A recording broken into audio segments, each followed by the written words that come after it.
I'm here. Hello, how's it going? Hello, IX Nin. I don't actually know how to say your name. Is IX Roman numerals or is it pronounceable? I don't actually know. I'm gonna call you Nin though. But hello, Nin. Hope you are well. Basilisk, hello.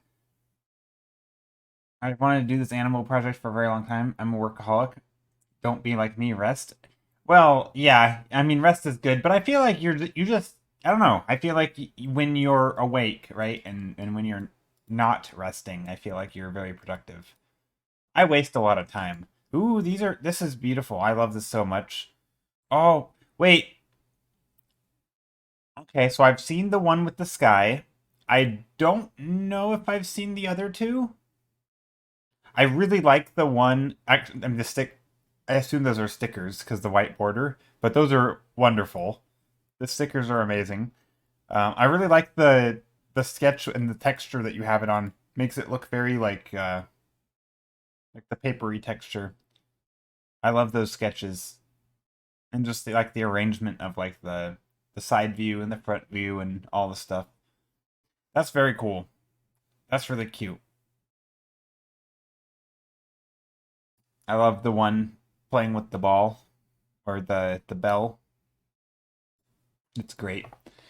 Ellie friend, hello, how are you? I am doing well. I am well. I'm a little tired. Nor like I went to work this morning, which is, normal because I work on well, some Mondays I work, not every Monday. But I went in like, a little early because I couldn't sleep very well and I was up, so I figured it's 9. Okay. 9. Gotcha. Oh, wait, 9. Oh, I see. I IX, which is 9, and then Nin, which is close to 9. So I'll just call you 9 then. How's that? 9 works. Ooh, hey Joe might draw with you. Nice. When you say with me, are you working on your own thing or are you doing whatever I'm gonna do? What's the logic between I can't sleep, I'm going to work? Sounds like a good idea. Well, so my job isn't like a has. I get that that sounds weird. Um, so my job is kind of like I have a thing to do and I go in and do it until it's done, and then once I'm done, I come home. Um, and because it's so early and it's already overnight, like it's already a nighttime thing mostly. I don't know. It just makes sense. Like if I normally go in at 3 and I wake up at midnight, why wait until? Also, I don't know how long it's gonna be when I go to work. So it's like the earlier I go in, the more likely I can get off in time to take a nap before I stream, which is what happened today. So I get off work, I come home, take a nap, or continue my sleep, however you want to view it, and then yeah. So anyway, so here I am. I woke up and I was like, dang it, I still want to sleep. So I still have like the tired brain kind of where I feel like I'm not quite alert yet, or I don't have like the same energy levels. But it's not weird. I sometimes see messages from my supervisor that she sent at 4 freaking a.m. even though work normally starts at 9, but she couldn't sleep. Dang. How many hours do you sleep? I mean, I try to sleep a lot. Like I try to sleep, a good 8. Like I like sleep. I need my sleep. So like 8 or 9 hours I would like to sleep in a day. But it's been so hot lately. I don't think the quality of my sleep is super great. And I sometimes I'm not sleeping 4 hours. Sometimes I'm sleeping like 4 hours in a row and then I wake up and I'll do something for like 4 hours and then I'll sleep for another 4 hours later or for 5 hours. So it's kind of fragmented and crappy quality. So the amount almost isn't relevant because it's broken up and not great quality. So it's like I could be sleeping 10 hours a day and it still would all suck. That sounds very totally sustainable. Or if you're referring to me, no, it's not. It's not great. Yeah, a consistent sleep schedule is important, and I don't have that.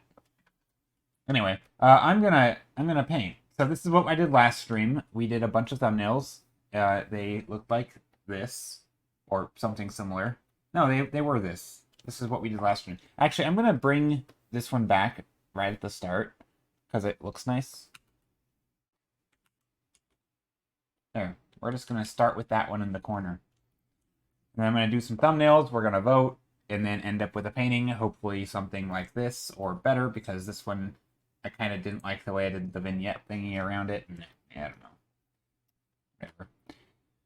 So yeah, that's my plan for today. Also, I think my plan for today is to do more architecture stuff, but more sort of imaginative. Like, I want to do, like, a giant portal, but, like, actually have like, I want to paint, I don't know, I guess simple ideas, but more in more interesting ways. Rather than doing both simple ideas in simple ways, I want to do actually, like, I don't know, push myself a little bit in, like, the like, this is just a square. Like, let's be real. This is not an interesting design. This is like the most basic, boring square building you could ask for. So I want to push it a little bit today and then do some designy stuff. And yeah, so that's gonna be my goal today. I get it. Sometimes when I have a week where my energy levels are ADH, like, just to give a vibe, and then I also tend to work way more than during other weeks. Yeah, I can see that. Yeah, I mean, I think part of it is the stream schedule. So I treat my stream schedule like work, and then I don't treat work like work. I mean, I do. I guess I treat them both like work. But for me, streaming is at a fixed time, right? I'm not going to stream earlier because I woke up earlier, right? Unlike at work, right? So I'm going to do what it takes to make sure that I'm here and ready to stream at stream time.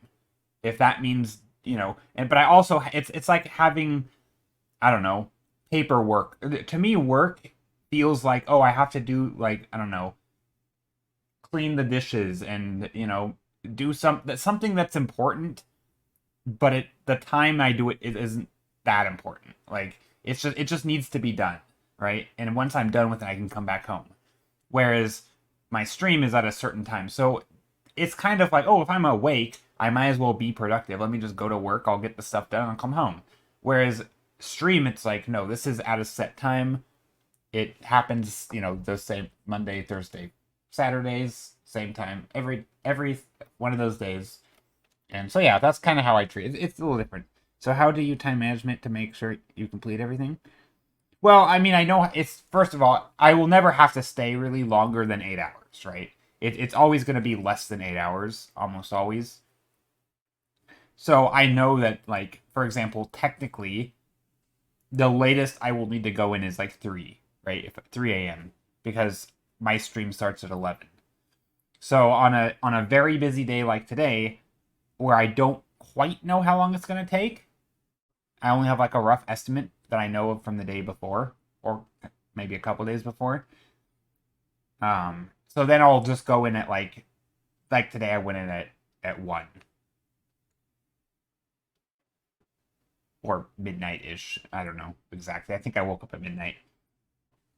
But like then at the worst case scenario, if I'm there 8 hours, it will, then I'll be home at 8 and I still get some time to sleep. So that was my thinking.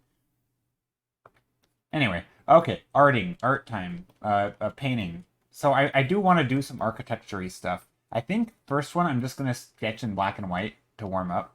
Or actually no, screw that. Let's do some blues.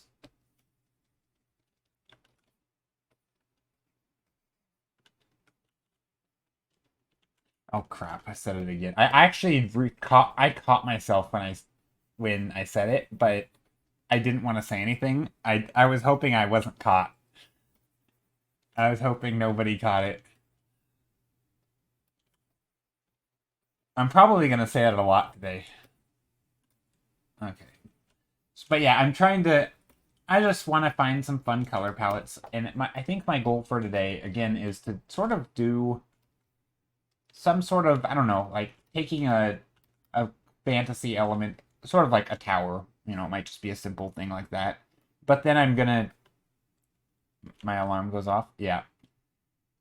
But so it'll probably be taking a simple thing like fantasy towers or portals, but I want to design them in an interesting way. Probably a little bit of more detail. Like, for example, if I do like a portal, I might end up doing like some architectural stuff. So maybe I'll have like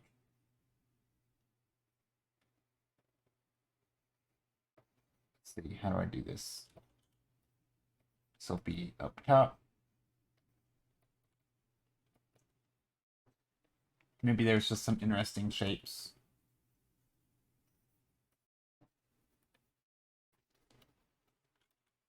Should be behind it. So I'm sort of going to do things like this, where I probably will use some line, but I might do it in an interesting way. So maybe I'll just block in the shapes.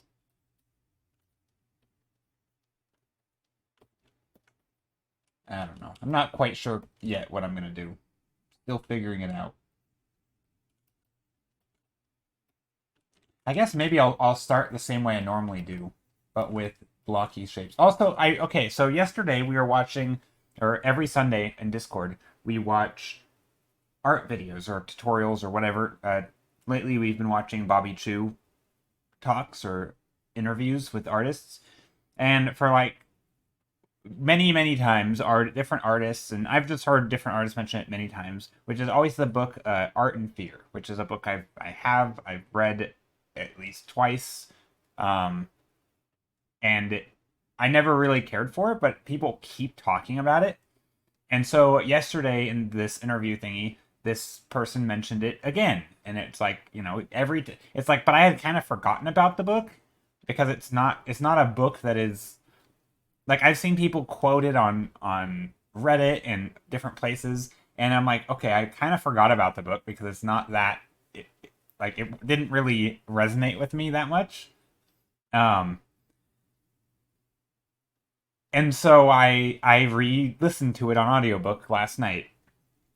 You can't, yeah, you can't escape this book, or I can't escape this book. The book's only like 3.5 hours long on audiobook, so it's like a one, you can read it, you can listen to it in one night easily. I could listen to it like twice in a night probably. Um, it is a little dense though, like, and I think I remember why. I think it's not meant for audiobook. It feels like a book you're supposed to digest like a chapter at a time and go slowly, because he says a lot of things and then he just kind of drops them, and it's like it doesn't stick with you for any length of time, and like the physical length, like the important stuff versus like the obvious stuff, take up the exact same amount of space in the book. Like the physical time that you're reading will be the same. So he might say something super profound and just like, oh, this is such a good point, like, like I don't know, just, something along the lines of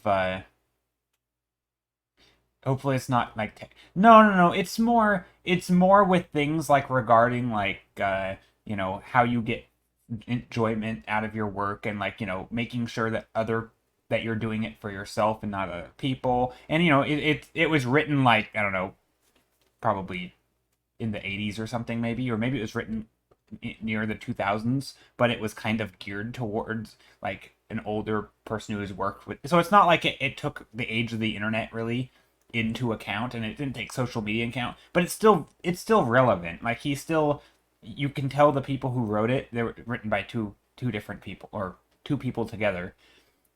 You can tell that they have experience with these problems, and that's kind of where the book is coming from.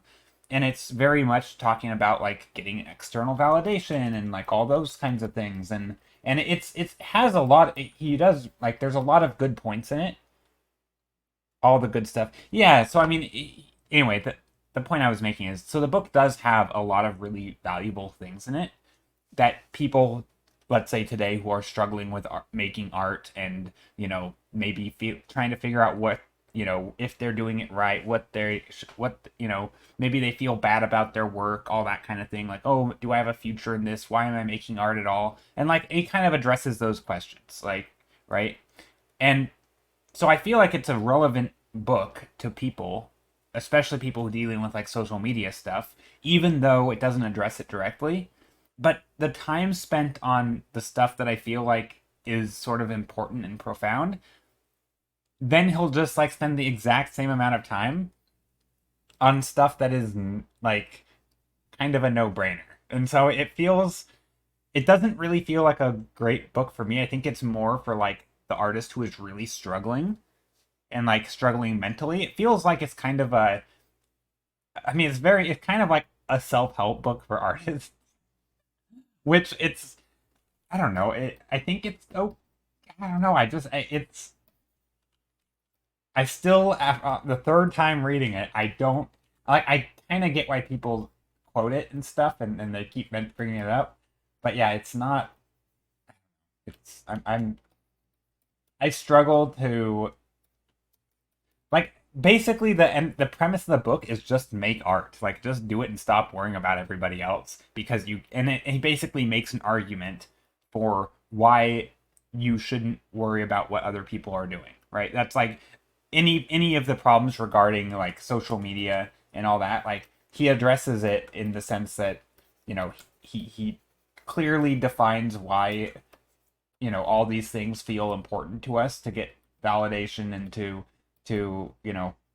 be a part of something bigger than ourselves and like all the stuff, right? And maybe there's a money aspect and all the things, but he just it basically the end result of the book is like just make art. Like you either can make art and maybe be unhappy or not make art and guaranteed be unhappy. That's literally like the last line of the book, and it's like that pretty much sums up the whole book. If you compare it to self-help book, does that mean a short social media caption would have been enough and there's no point to write the yeah, pretty much. Pretty much. Yeah, I mean, I guess it depends on how we're I'm actually defining it more as a self-help book in the truest sense of the like the OG self-help books, right? The ones that are a little bit more because like I'll admit I kind of like self-helpy books and I use helpy as opposed to help. It's like in that genre if they're things that actually like talking about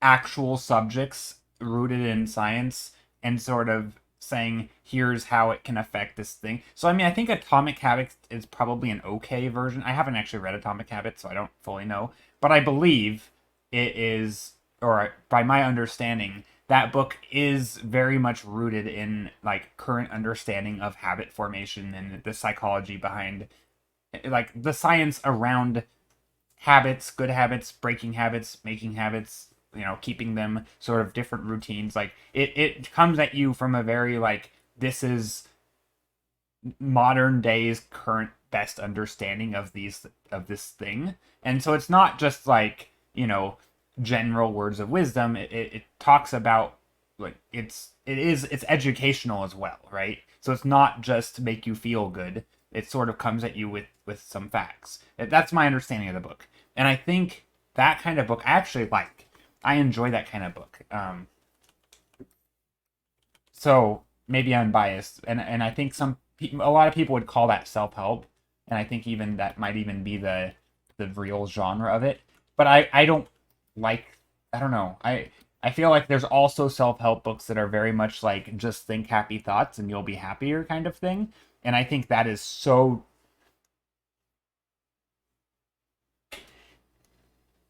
yeah. It's so generic. Yeah. Yeah. I don't actually know with Atomic Habits. I probably shouldn't have used that as an example because, yeah. So a different example would be there's a book called, um, like another one was like Thinking Fast and Slow by Daniel Kahneman, which is very much about, uh, what is it about?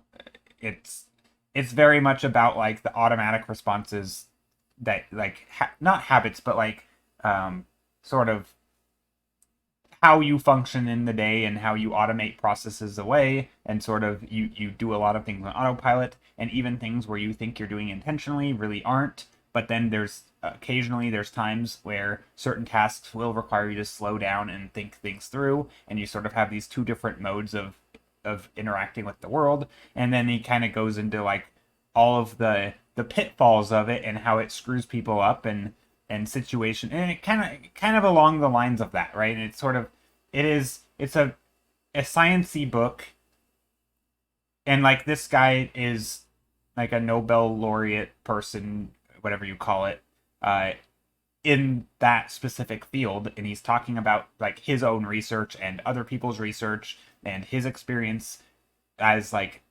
actually solving problems with his research, like with in that field. So like I find it to be a very interesting book, even if it's not like directly applying to my life.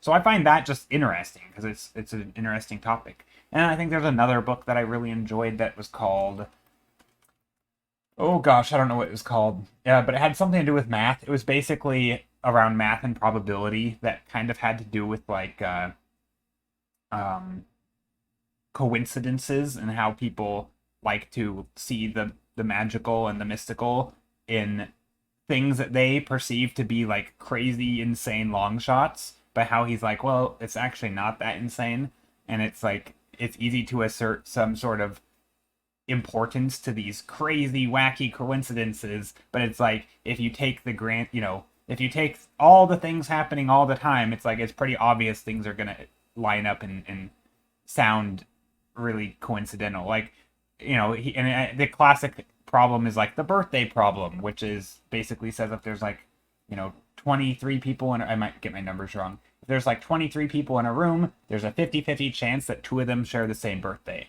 right? And that's kind of, he basically goes into, and same with Thinking Fast and Slow. No, actually, Noise was the other book.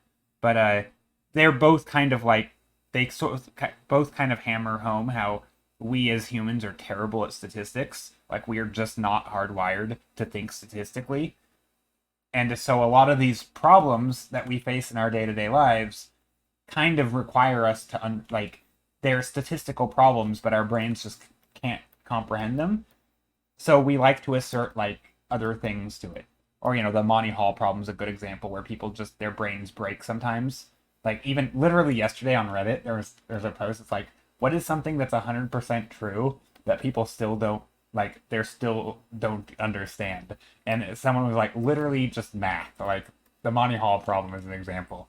And it's like, yeah. And then there were literally people in the comment section arguing it. It's like, you can show them all the math, you can explain it to them, it's like walk them through it, and they just will not understand it because it's not always intuitive, right? Like, everything, So it's stuff like that I actually find quite entertaining.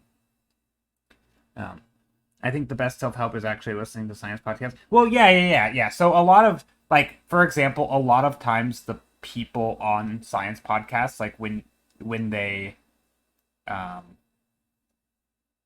when they interview people who are fascinating and they've done things in various fields and they've oftentimes written books, which is kind of why they're on the podcast. So it's kind of a double whammy where it's like you have this person who is a scientist who is, summarizing 20 years of their research and sort of their field and applying it to interesting ways to the real world, and they wrote a book on it. And then they go up on like a science podcast and they're talking with other scientists. So like a lot of times I find out about the book, these kind of this new different category of self-helpy books. And again, I don't know how to separate it because like there's the self-helpy books that are very much like, I don't even know the names of them because I haven't read them. But like I think one was like the Secret or something. That was like the OG one, right? Like very much like rooted in mysticism and something like, just happy thoughts. Like that kind of thing is not what but I still call the whole category of self-help. So I don't know. So like I think the term has a terrible name, like a very negative connotation. Like I think there's bad associations with it. Because when people hear self-help, they think like crazy, super wishy-washy, like, I don't know, fringe thinking kind of people. I don't know. And that's not what I think of.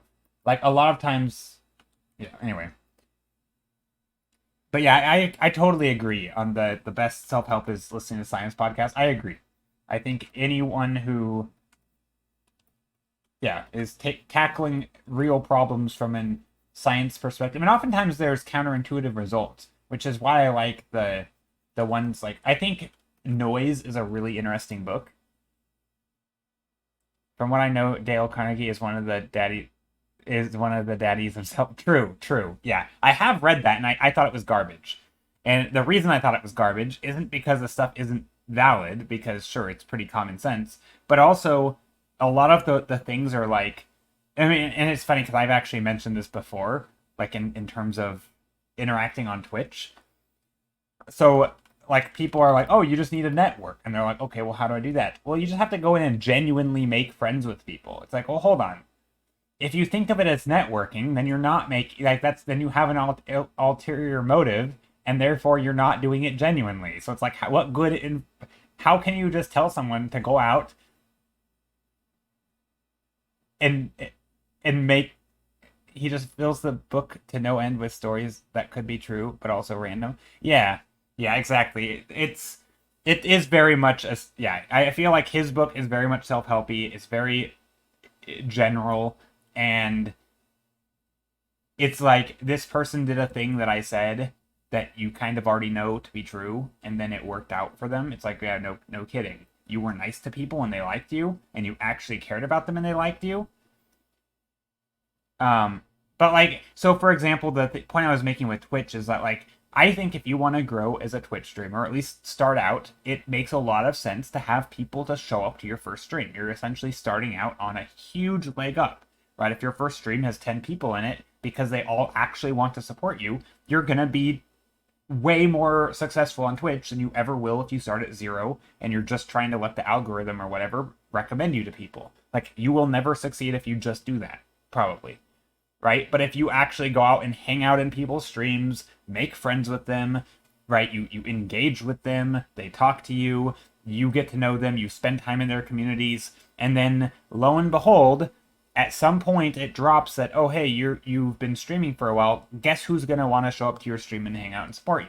Like those people, right? Because you're actually engaging in a real way with them, and it's not just to make it's not just for an end. Like that is basically the advice in that entire book of that true self help book, right?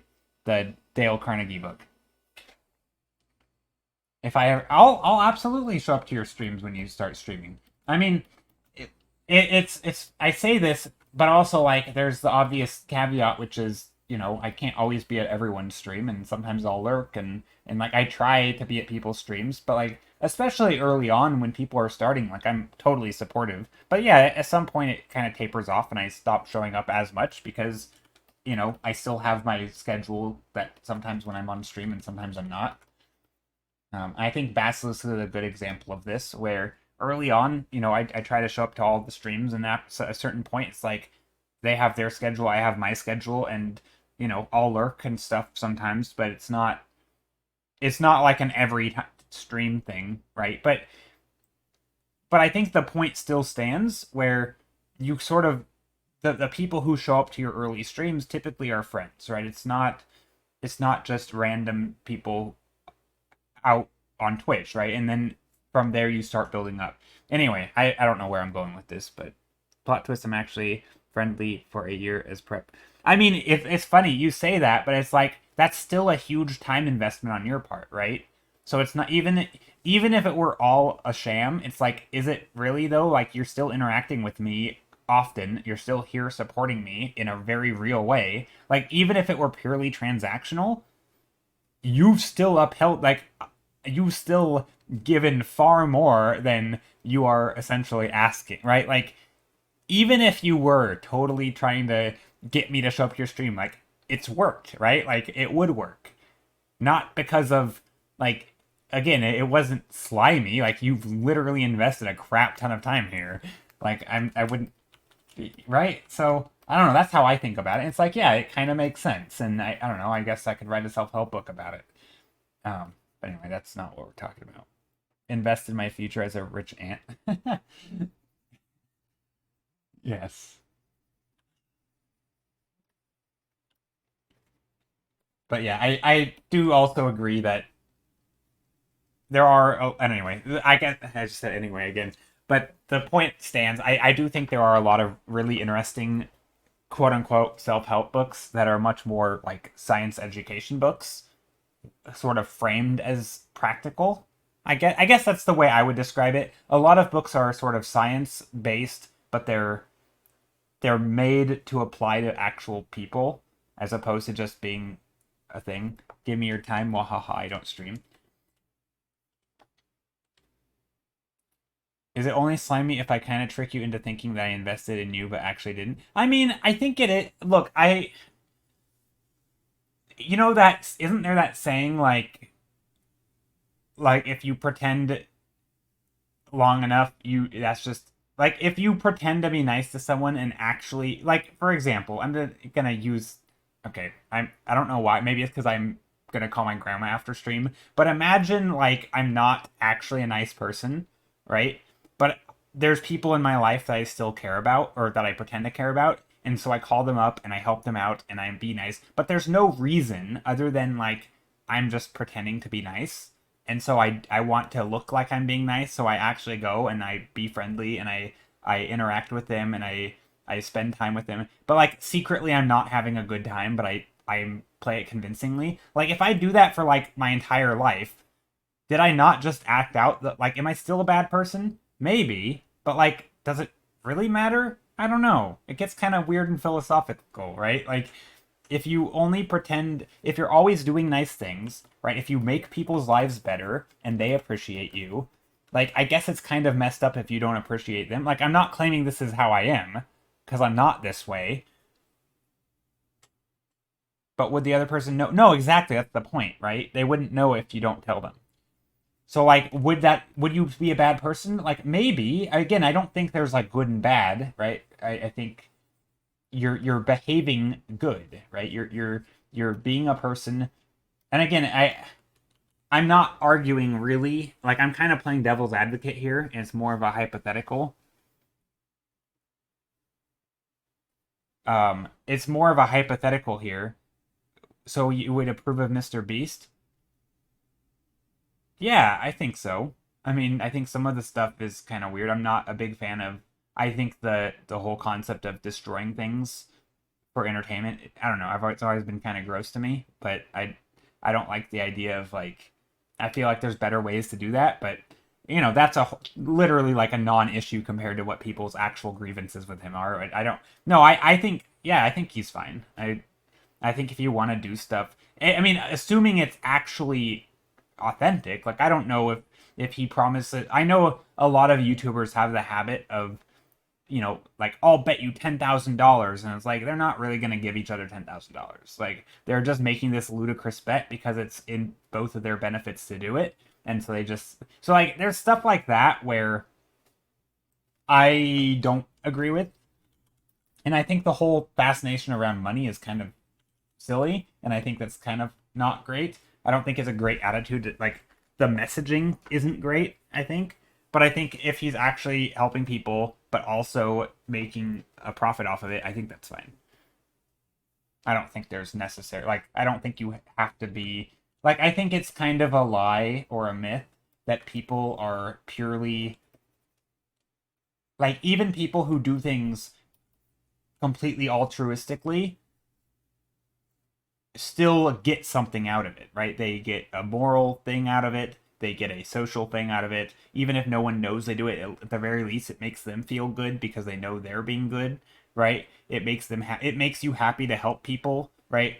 I'm happy when other people are happy, so that I'm getting something out of it, right? If I felt awful every time I helped someone, like genuinely felt like dread, I probably wouldn't help people, right? I help people because yeah, it makes them feel good. It makes me feel good. It literally is a win-win, right? But I don't think I would if I felt literally sick to my stomach every time I helped someone. Like I wouldn't do it. Probably. Like maybe a little bit if I knew if I needed to be done. Um yeah, exactly. Yeah, exactly. Deductions, whatever, and you feel good. There's all sorts of reasons that are selfish that you can do good things. I mean, you could even argue that there is no true altruism, and everything gives you something. You could even like I don't know. I guess my point is, yeah, I don't think it matters. I don't really feel like the world is that black and white. Like, oh, there are good people and there are bad people. Like, hey, if you do good things, I'm on board, right? If you're a bad person but you never do bad things, like, what does that even mean, right? You could think terrible things all day. You could have bad intentions, but if you never, like, sure, you aren't quite the same as someone who only has good intentions, But if you interact in the world in the same way as the good person, I don't know. I don't really think it matters. Anyway, I'm talking a lot and not painting much. Um, so yeah, I don't know. I guess that's one of those weird like philosophical questions where like I don't know what the answer is, and I'm not sure I come down hard on the unintuitive answer, which is to say a bad person who is evil to their core but pretends and fakes their entire life in every aspect of their life. Like just because he was wishing you harm, like I don't know. Like I don't know how I feel about that person, right? Like is that person truly any better than someone who is truly trying? For example, what about people who try have the best intention at heart, but their actions are so ill thought out that they actually harm people? What about those people? Right? On one hand, they're actually causing harm, and on the other hand, you can have people who maybe don't like you but just want to fit in, and by doing that, they're actually being good. And they've never done anything wrong, but they really don't care that much about you. They just want to fit in and they want to be seen as good. Like the true social, like I don't know. I mean, it's murky. I don't think there's a clear answer, right? I think.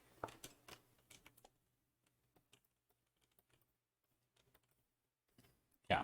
What if someone walks on the street and tricks and accidentally hurts you? Excellent. Exactly, right? Like, I mean, yeah, I think outcomes matter a little bit, and intent matters, in my opinion, quite a bit. Like, I do think it matters what people try to do, right? If you're trying, there's that classic thought experiment, like, what if somebody tries to poison you and they mistake the poison as for sugar, or sorry, they mistake sugar for the poison and they pour sugar in your coffee and then they give it to you, but they tried to kill you, right?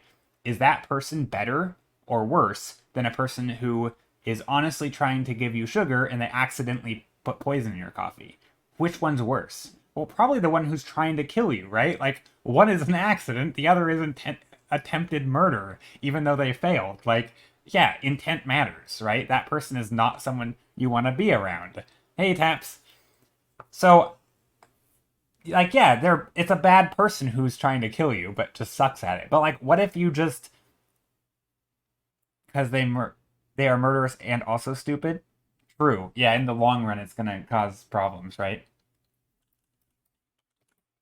But no, I guess my point is though that I don't I don't know. I think that there's this thought of the world being more like black and white and oh that's a bad person, oh that's a good person. But I think a lot of it does matter on their actions, especially over the long run. Like if you are consistently doing good things, in my books, you're pretty much a good person. Like I don't like yeah, if you do something terrible, you're not gonna get a pass, right? You should, but the intent does matter. Um, And like, yeah, sometimes people live their entire lives being useful and helpful members of society and they do good contributions, but they're also horrific people in private and they deserve, the rest of their life in prison or something. Like, that's totally possible. And I think it's not, so yeah, it's not totally black and white. Like, terrible people can do good things, right? And good people can do terrible things. Um, but I don't know. I don't think it really matters that much. It's like that Marvel series Civil War. Like, what happens if you found a mutant that can predict every possible future and can predict who can murder what? Would you arrest people that will still do a crime but don't? Yeah. What if their predictions are also false or skewed? Yeah. Yeah, exactly. I don't think you can. And that's, yeah, I mean, that's a whole nother philosophical thing, which ironically has extremely real world scenarios, Peter, which is like policing. If you if you do measures that prevent crime, it doesn't actually look like you prevented it. Like if you have a like because you can go from year to year, but a lot of times funding is on like how much you're actually making like a difference if you're actually being effective, and oftentimes they don't value as from my understanding they don't typically value preventative measures as much because they aren't quite as clear cut. It could just be that crime was low that year, not that you are the reason crime was low. Whereas if you actually catch a bunch of bad guys, that shows that, well, crime was high, but you actually caught them. So you did good. Even though higher crime is worse than lower crime. So in this case, it's like, well, what would you rather have? High crime but effective police, or low crime but police who aren't actually catching the crime that's happening? Like, obviously we would want low crime, but no police is going to get funded if they're not catching criminals, right? Like, if they're never responding to things. So it's kind of a, like, you can't go in, well, that's not really the same as what you're saying. I mean, that's much more extreme. Also, it's really, sorry, my AC was making noises in the back. Hey, Kath, how are you? What about when horrible people, things happen to horrible people? What about that? I mean, horrible stuff happens to anyone. I don't think someone, I don't revel in people's suffering, even if they're a bad person. I actually, this is one of my grievances, or the things I don't like about Reddit. Reddit loves to, like, rally behind terrible people, not behind them, but, like, you know what I mean? Like, whenever somebody is terrible, they're like, "Oh, I hope they rot in prison. I hope the worst stuff happens to them. Like, I don't wish suffering on anyone, but this person is the exception." I think that's pretty gross. I don't know. I've never liked the idea of, like, intentionally harming people, even if they're terrible people. Like, just be consistent in the laws, and punish people if they need to be punished, or prevent things and rehabilitate if you can. But, like, I don't get the weird punishment obsession. I never got it. It always made me a little bit concerned for people. Like, I don't get, like, why is punishment, to me, isn't even necessary. Like, it's not necessarily necessary. But I think people have an issue with, like, putting resources to people who are the worst. And, like, why am I not getting resources if I'm a good person, but this person who's a criminal is getting more help and resources than I am, right? And I think there's, like, it feels wrong, so people just want them to just be locked away. Um. Anyway, this is a weird conversation for an art stream. So I shouldn't go ahead with my Titanic travel agency. Oh no, it's a no. Hello, Kath. How are you doing? You're yes, doing good. Halfway through winter, and I found a dinosaur egg. Oh, in the game. Okay. Also, the goats, Holly and Poppy, joined the family.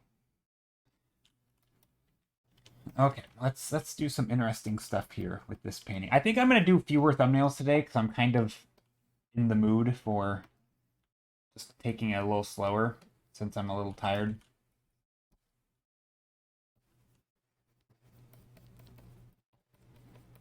But yeah, I think on the topic of, like, self-help books, though, I actually think probably the most interesting one is that I found to be the most useful is called um Noise. I think that has got to be my favorite book. Let me Google it. It's not actually a self-help book at all, but it has a lot of interesting things that relate to things like, or maybe not my favorite book. I shouldn't say it's my favorite, but it's a book that I enjoy. I think it kind of is like a two-parter in some ways. Let's see. I'll just see. I don't think it's a. I mean, I don't know. Maybe it's not amazing, but I think it has. I think what the reason I like it.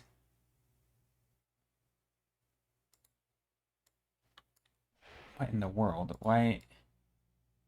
Okay, that is a long link. Can I refresh it?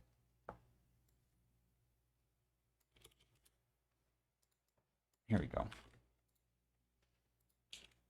I like Atomic. Yeah, a lot of people like Atomic Habits. I still haven't read Atomic Habits, so I think that is probably my favorite book. Yeah, we were talking about Atomic Habits earlier, and yeah, I use that as an example of a book I think is a good self-help book.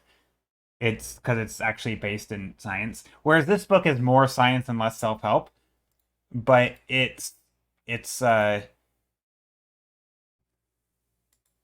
don't know. I like that book. It's because it's one of those things where it gives you a perspective that is a little bit unintuitive. where I think things like atomic habits are oftentimes a little bit they're it's it's not really unintuitive. In fact, I think it's oftentimes quite intuitive, which makes it a little bit more self-helpy because it's like, oh yeah, well, anyone who thought about it could, it's like you say the thing and you're like, well, of course. Again, I haven't read the book, so I don't really know, but I feel like it's kind of like that where but it's still, at least it's the stuff is true and it's based on actual stuff. Whereas this book, it's like you kind of have to stretch for how things are applicable. And I've actually used examples from the book, like I mean, again, it's just like the mathematical concept of regression to the mean.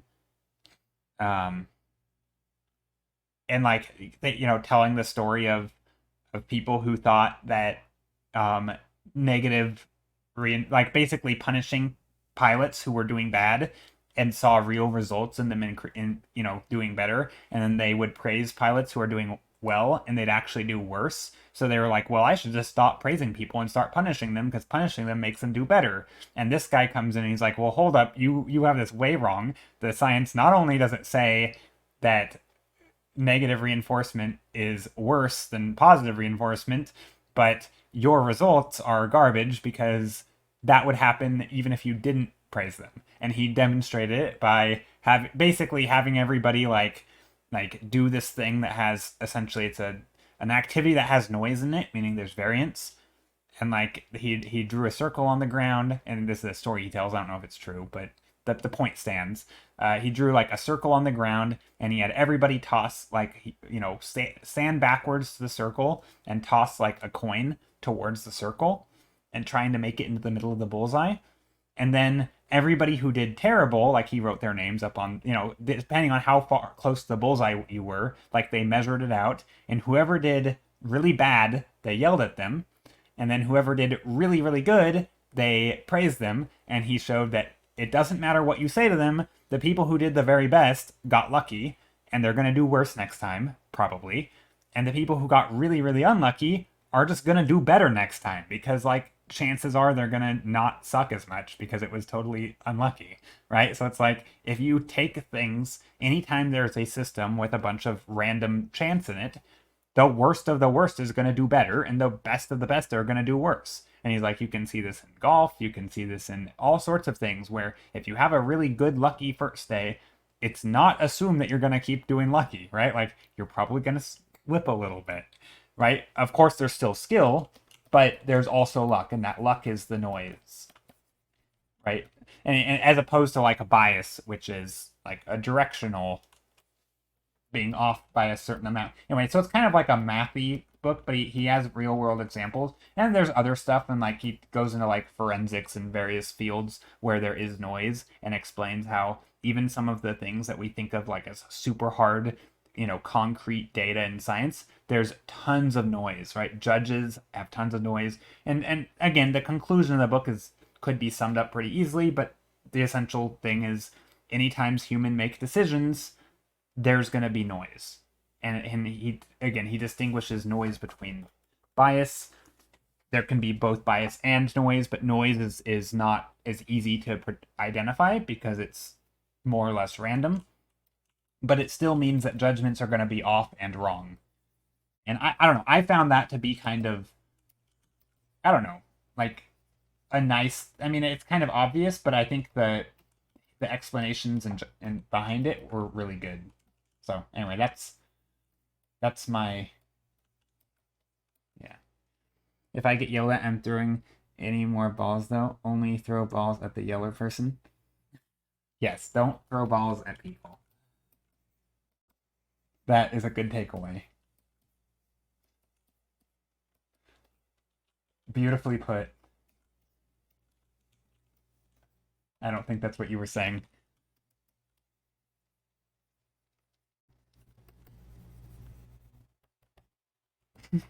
Don't throw stuff at people. Yeah. Be nice. Don't be mean. Self-help book right there. I should write a self-help book literally called Be Nice, Don't Be Mean. And that's it. It's just the title.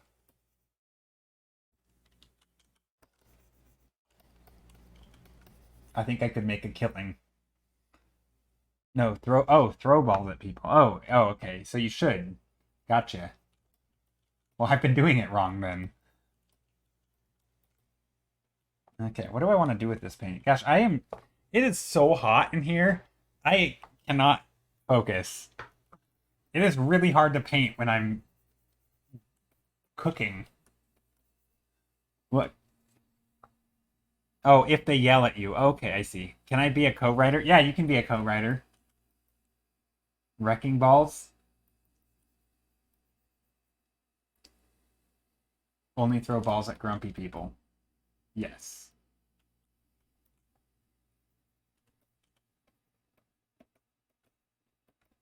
Okay, we need some lighting in here. Also, I want a little bit of story in this place. Like, making it feel like there's...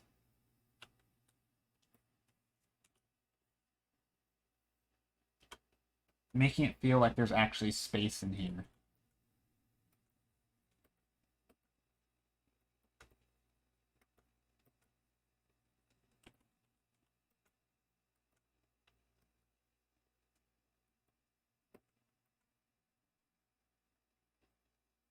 Something like that, maybe. I don't know. Just trying to make it interesting.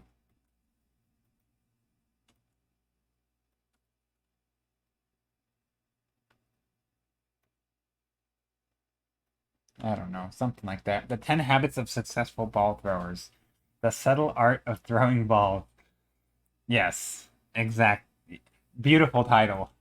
Totally original. 100%. That's another book I haven't thought, or I haven't read. But I feel like that's another very self-helpy book. Am I wrong? I listened to some of the things, like, because he has a YouTube channel, Mark Manson.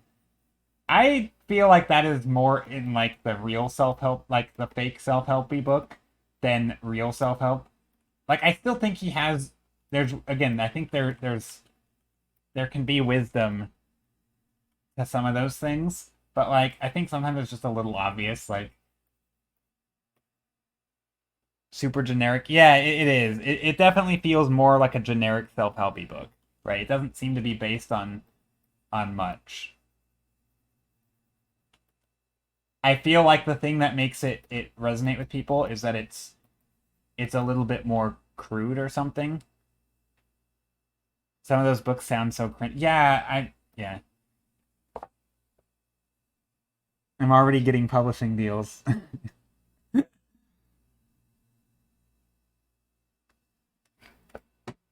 Well, since I'm not really the one writing it, I'm obviously not gonna request any sort of royalties here, but I would like a donation or a Twitch sub uh, once you get the deal.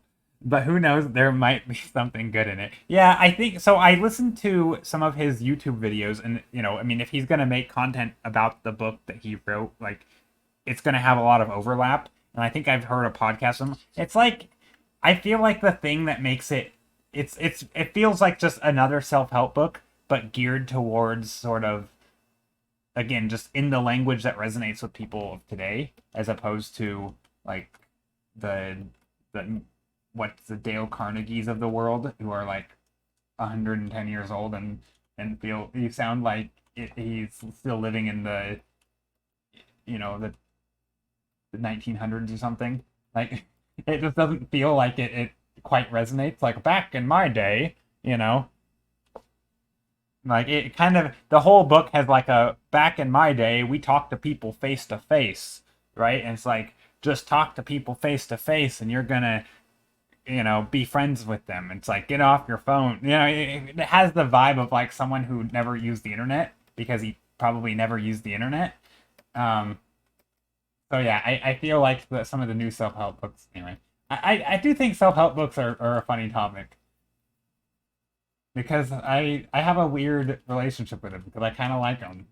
Like, they do make you feel good, but also they need to have something of, yeah, whippersnapper. Yeah, I thought of making an art book and having a chapter on be bad at art as a double negative.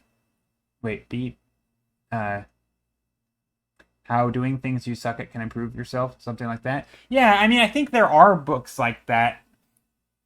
I mean, the whole reason we started on this topic is because I think I mentioned reading the Art and Fear book last night, which was only 3.5 hours long taps, not 6. So I was wrong. I was mistaken. And I was just reminded at how not good of a book it is, in my opinion. But it's not terrible. A chapter just titled Suck. Yeah. I mean, I actually have thought of this a lot of times. Like, I know it kind of, I'm not, I think it's, and here's another take on self-help books. I think people can write whatever the heck they want, right? If there's something that, a topic that you like thinking about and you want to write it from an artistic point of view, like, why not write that book, right? Even if it's a little cheesy and self-helpy and people get some value out of it, right? So I'm all for it, right? I say write whatever you want. And I've actually thought about this. Like, there are times where people will ask questions or say something, and I write up like a good chunk of a reply to them, and like I try to think through it and make it well thought out. And I sometimes will cite my sources and sometimes not because I'm lazy. But it's like if I were to take all the things like all the paradoxes in art, right? Like the idea of, maybe not a paradox, but yeah, like the idea that if you want to get better, then you need to fail. And so if you can't judge your art by the success of it, because if you do, then you can't improve. Like if you want to if you want to make good art, you stick to things that you know, and thus you're not improving. And so you're making good art, but you're not getting any better. Or you can try new things and you're more likely to fail, and so your art's actually being worse in the short term, but you're learning and you're going to be better off for it in the long run. So it's kind of a paradox, right? Or like the thing, and again, or like regression to the mean, which is probably my favorite. Or the concept of like if you make one art piece a year and you want to make nice art, right? It's kind of like the old, again, this also is in The Art of Fear or Fear of Art, the book. But like the concept of like making, the teacher who graded half their class on, I mean, it's a fake story, but the teacher who graded half their class on making the most pottery pieces, and then the other half on the quality of a single pot. And then in the end, the person who made the highest quality pot were always in the group of students who were tasked with making the most, right? So the people who just made a lot ended up making better pots as well, because the people who spent too much time thinking about making a good pot didn't actually make pots and get better. So stuff like that, which is, again, it's kind of obvious, but like going at it from a why does that happen kind of thing. Or there's the concept that I really like, which is if you only make one thing, again, this is sort of the same concept, but a little different. But like if you only make one thing a year, there's tremendous pressure to make it good, right? Because if you fail, you are literally have failed every single piece of art you made in that year, right? Like you just there's a lot more pressure. Whereas if you just make a piece of art every day, even if half of them are terrible, you've still made 180 decent pieces of art, like because that's a lot of art. And like I think it's okay. It suddenly becomes okay to fail if you just make a lot, because then the failures aren't really that important. So it's like, I don't know, like that kind of thinking to me is useful, and I do get something out of it, even if it's a little cheesy and obvious. But it's like I think being able to shift perspectives, especially in a time of need, right? If you are struggling, I do think having different perspectives where you can sort of shift around and be like, oh yeah, this is like it's good to fail. Like if someone's never heard that and they didn't ever think about that, they might actually be all stressed out about failing. But then you realize that it's okay to fail, and you're like, oh, you know what? Maybe I should go easier on myself. And I think that's totally valid.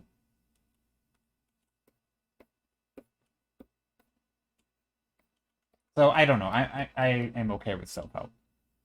The more you do, even if you fail, the higher your chances that bad art take a smaller percentage of everything you did. Yeah, and I mean, I think it's obvious, right? It's like, well, yeah, it's just math.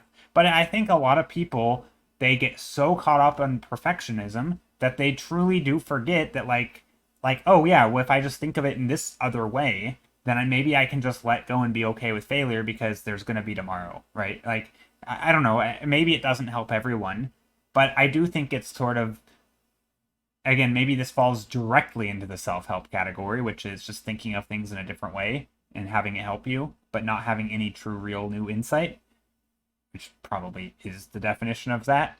But I don't know. Like, I don't think it's a bad thing, especially to artists who are constantly in the camp of struggling with things like, well, literally everything. Like, I don't know. We struggle. Artists be struggling with stuff. Also, I kind of like the colors in here. Anyway, I like this thumbnail. I should though. I've spent 30 minutes on it. Okay, I gotta do something else on this thumbnail. I've done like 2 thumbnails.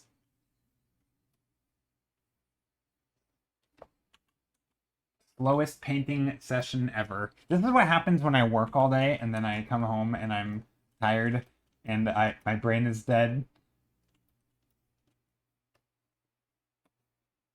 This is what happens. We struggle. Yeah. But like, it recently clicked for me. I am currently learning to roller skate with a colleague. Oh, fun! We were at a parking lot for about 2 hours in total. I was skating pretty much the whole time while he was standing in one spot for 1.5 hours trying to figure it out and analyzing the heck out of it about how to skate best and how to learn the quickest. Oh gosh. Yeah, I mean, I think for stuff like that, it literally is just it's you're getting a feel for it. I mean, it's like riding a bike, right? It's in the sense that like it's not a it's actually counterintuitive. Well, kind riding a bike is, but maybe not skating. I don't know. I mean, I have skated, not roller skated, but I rollerbladed for a long time. Yeah. And here, not to brag, but guess who made more improvements so far? Yeah, seriously. Yeah, well, I mean, I think, yeah, I mean, and it sounds obvious, right? Like, who would have thought the person who just did the thing got better? But it's funny because we all Hey, how's it going? I don't know how to say your name. It's me. Hi, it's me. Or hey, you. Just kidding. How's it going? Thank you for the follow. I'm the analyzing type. Oh no. I mean, it's funny. I think I am too. I mean, I'm the type of person when I learn a new game, like I'm just going to use like a League of Legends type game as an example, or any sort of MOBA. I'm the type of person who's going to go in the Wikipedia, spend most of my time in Wikipedia reading about all the skills of all the characters and learning everything inside and out. Like I'm going to go and I'm going to be the person who's learning. I but I also do like to just figure things out, but it depends. I think I like to figure things out on my own, and maybe this is my ego or something where like I don't like to fail with people unless they're also failing with me, then it's not too bad. But I don't like I kind of like being in my total safe space when I am failing, which means oftentimes on my own and just figuring it out on my own where there's no judgment. Um like if 2 people are both beginners but one person gets something quicker than the other, I think sometimes there's a sense like there could still be judgment even though they're both terrible in the grand scheme of things. And to me, I sort of like to do both. I don't know. I just typically just invest a lot of time into the thing.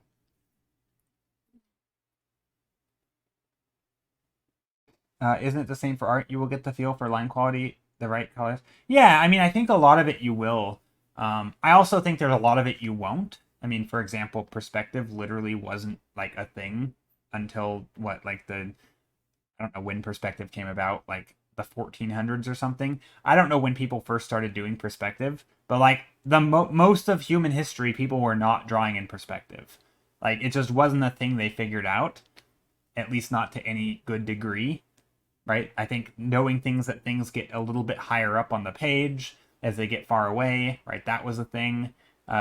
Knowing things get a little bit smaller, but like I don't think it was really a thing, right? So do I think someone's going to totally figure out perspective if they go into a dark room and just paint, or not dark, but an isolated room and just paint all day? Like, no, you're not going to probably reinvent the wheel. So I'm a big fan of doing your crash course, right? You learn about the concepts and then you just start practicing and you have a framework in mind. I mean, this is the same even for sports. So I wanted to use a roller skating thing, but I don't know if there's a framework people have other than just literally trying to stay upright. A lot of it's just self-correcting.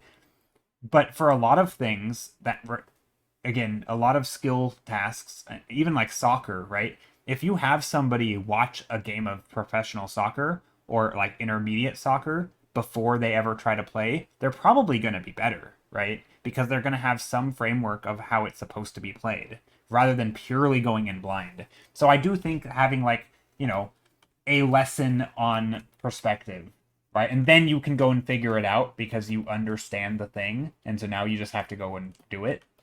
Like I'm a big fan of that. Like I think having a framework and a mental model of how this thing can be done and how to think about it.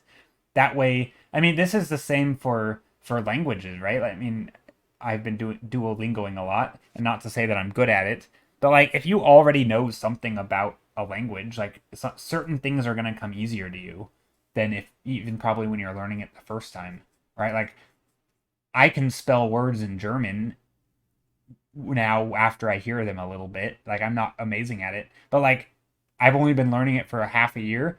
No 6 month year old trying to learn German for the first time is spelling, right? They're not even talking, let alone spelling, right? So it's like, yeah, there's some things that we have an edge up on, like reading, right? You know what? No 6 month year old is reading.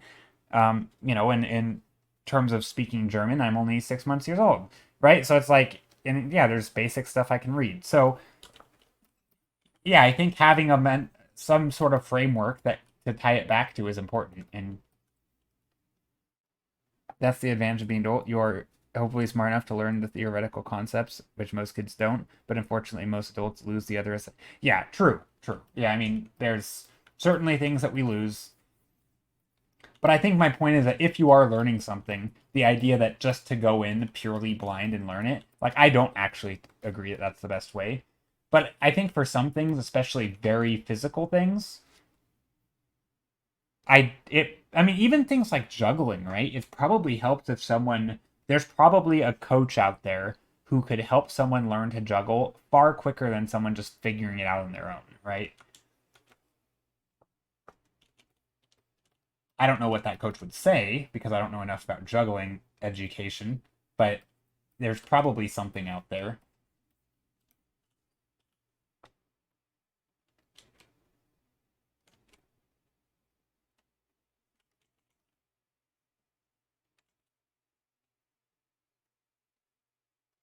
I kind of want to draw some light.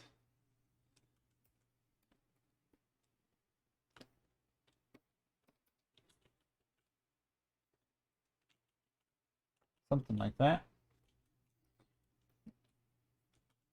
Yeah. I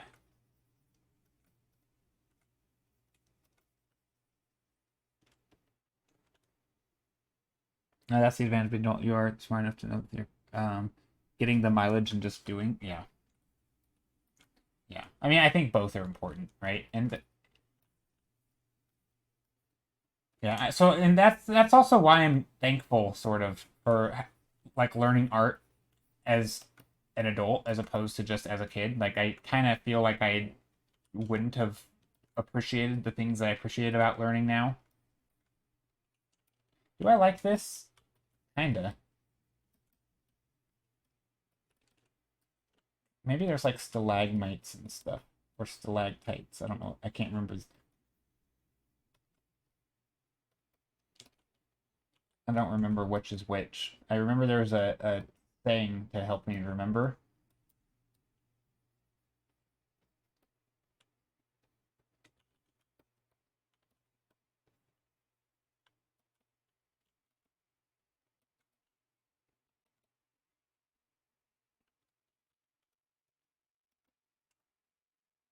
These are very similar, but I think this one's nicer. I think that's a much better one.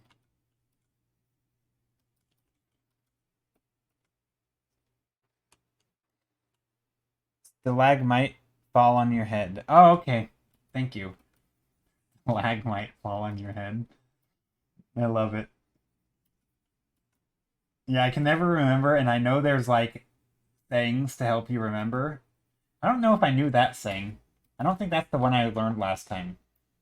Somebody in stream had mentioned it once. I like that one though.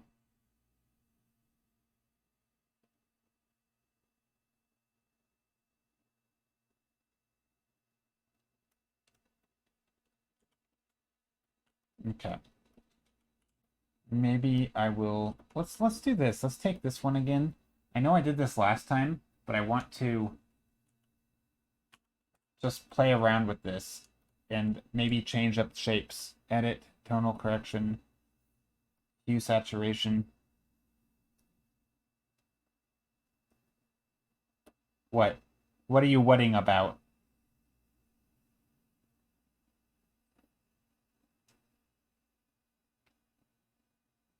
Stalactite. Oh, okay, it's the oh, is that it?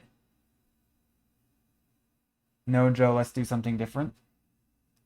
Oh, is okay. 5 minute thumbnail. Oh, is that not right then? So it's is that I think you're right, Pink. That's the saying that you get that I was taught last time, which is stalactite with a C is ceiling. I think I was misled by beheaded. Bedhead or not beheaded, bedhead. Stalactite that hangs tight to the ceiling. Yeah, it also has a C in it, right? Whereas stalagmite does not. I think I've been misled. Sorry. I'm gonna I'd have to look it up to confirm, but both sound realistic. But I think I'm gonna go with Pink Chic Geek because I'm pretty sure I think that's the one that we confirmed last time. Giving me fake news? What is this? How dare you give me fake news?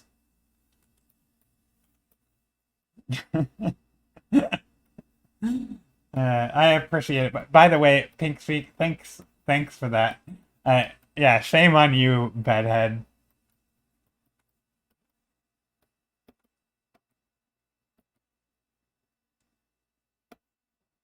No, I didn't know though, either. All right, we are gonna do a 5 minute thumbnail sketch, so let me bring up the timer, and we'll get back to that one. Yeah, today's one of the days where I'm going a little slower. Also, is my mic really weird? Can you hear the AC in the background? I'm always super self-conscious about this. And then by pointing it out makes it even worse. Okay. We are gonna do... It's not loading. Why isn't it loading?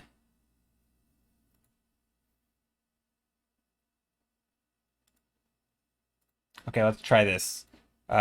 Timer, start. 5 minutes should be up on the timer now. There we go. No AC for me. Okay, let's see. Can't let someone be wrong on the internet. Right? How dare people be wrong on the internet? I've never been wrong on the internet. Ever. Never, nope, not once. Never made a wrong statement in my life. Okay, we're gonna start right now. Starting 3, 2, 1, go. Okay. 5 minute thumbnail. Let's pick a color we haven't picked. Something bright. Some pink. Here's some orange. And some green. Orange and green. That can't be a color that's good, but whatever. Let's go with it. And some purple. Or let's do some dark purple. There. Those are nice colors. Maybe I want to do something with a circle. Because why not? Circles are cool.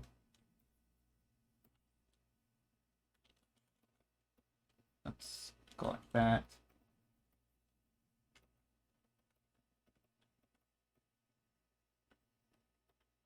I want to do something that...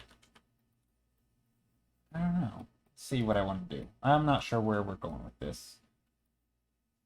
We're going to make some lines. And then make some other lines. maybe... I mean, there's definitely some funky colors.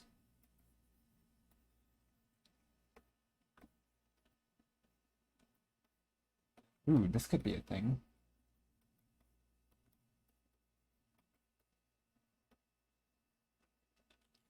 Berry green. What else are we gonna do here? Joe literally arting. We are gonna make some lines. Good.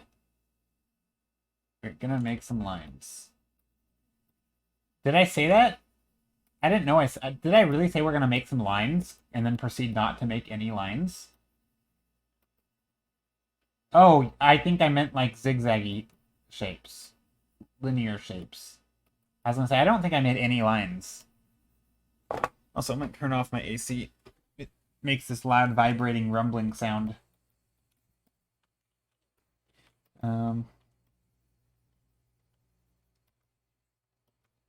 I do want to do more stuff with shape and design. I think that's why I like stairs in my painting.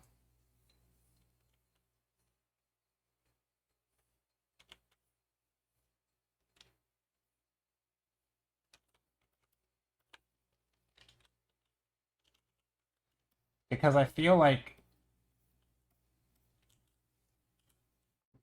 stairs have the added bonus of just being that man-made object that is always... Also, these don't look like stairs, but it's okay.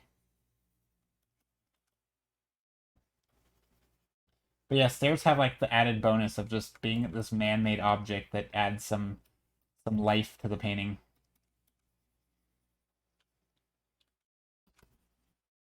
Okay, I don't know what I'm doing there, but fine.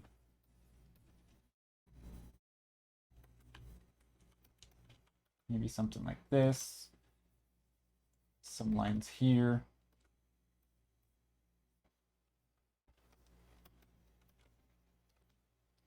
Maybe something like that.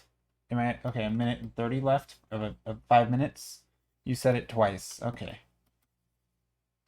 that's reasonable. Rocky Mountains, classic pointy stuff. Yesterday, we in during Sunday watch time of watching like art tutorials in my Discord. The video we were watching, I got called out so hard.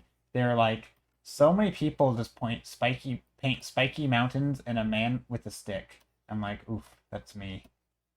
Which I knew I do it. Because I like my guy with a stick, but like I totally got called out. And so like okay, I need to inject actual design and thought into my painting a little bit. So I feel like this kind of thing, again, it's not totally original, but I do a lot of just the stick salesman on stream, which is fine because I like it. But I think it's good to be self-aware of what I do. It's not always the most imaginative stuff or the most designed. This feels like some sort of like, not Coliseum, but something. Also 4 seconds left. Okay, well that's unfortunate that I only have 4 seconds left.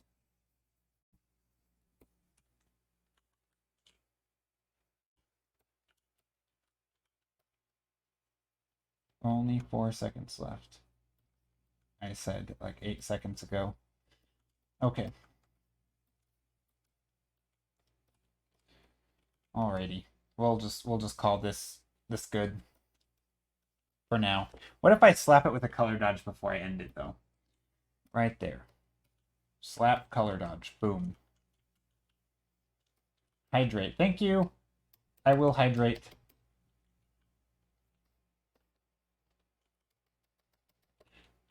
I mean, that's kind of a nice little spot. Nice little painting, I suppose.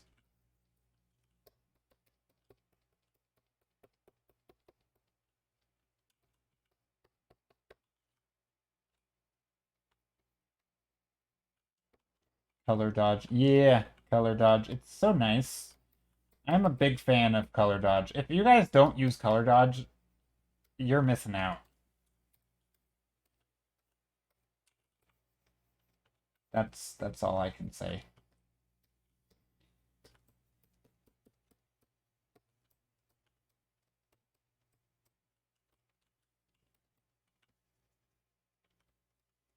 Like, look at this. Look at these colors. Add Jensen. A Jensen art. How are you, A Jensen? Or just Jensen? What are you even doing in your life if you don't use color dodge, right? Like, imagine going through your whole life without having ever experienced color dodge. Like, what is that even a life?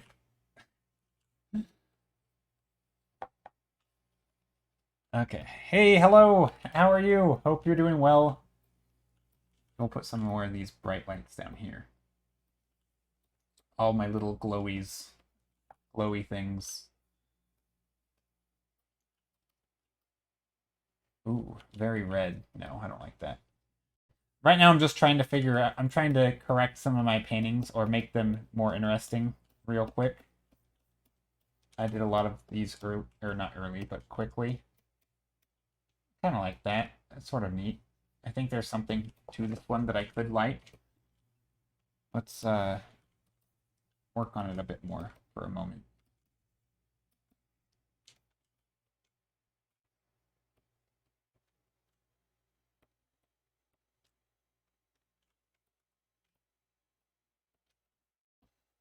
Just trying to make some solid shapes. Maybe there's a shape behind it too.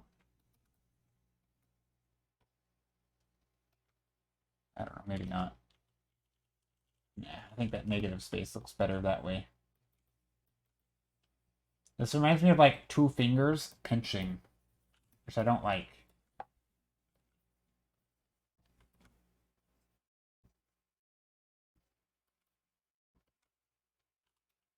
There, trying to separate the shapes.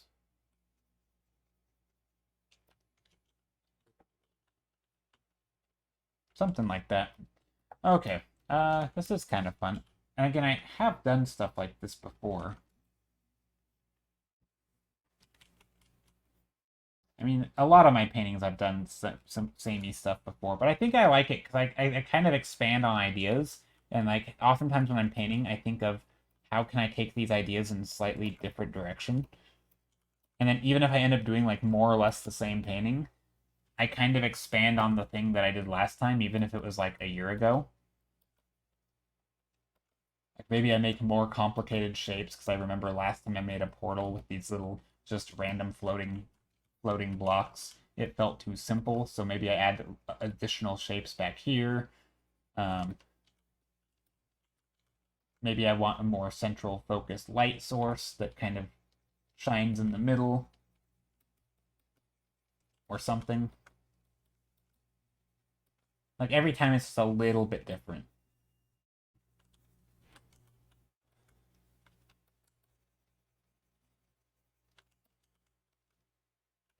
Like I don't want it too symmetrical either. That's another thing. So I am playing around with like positive and negative shapes a little bit.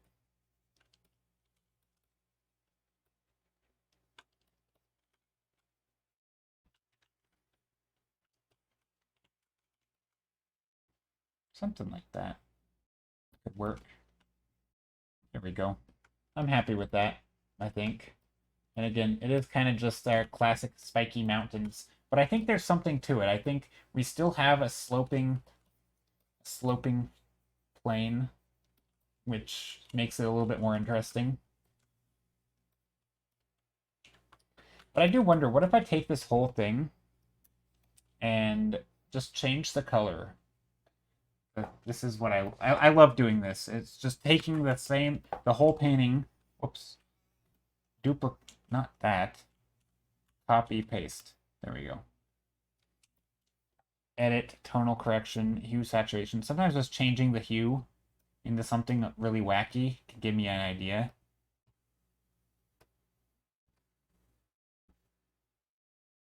Like that. What would that happen if we took that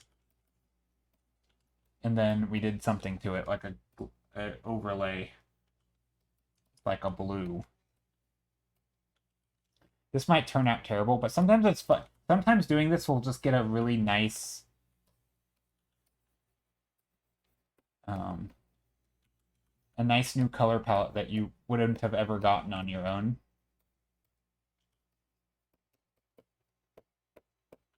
I mean, this is ridiculous, but maybe there's something here.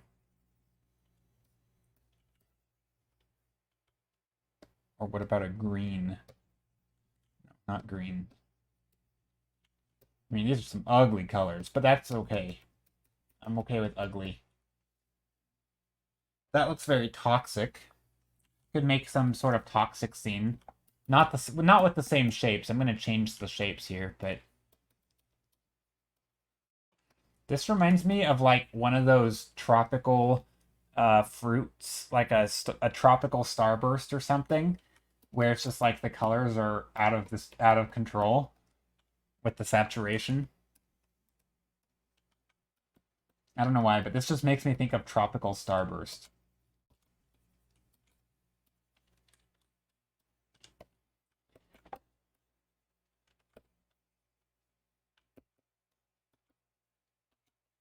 Maybe we'll go plants.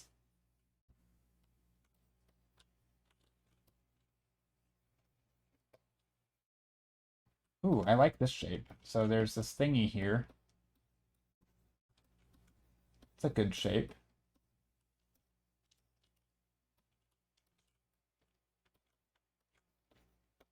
Do I like it though? Do I like it right there? Not really. But I think it works. Kinda. Maybe. We'll see.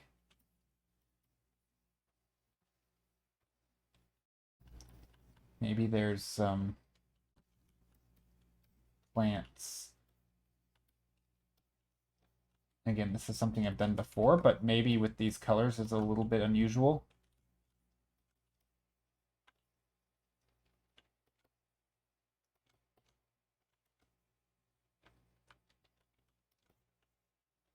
Maybe there's some vines coming down from a certain direction.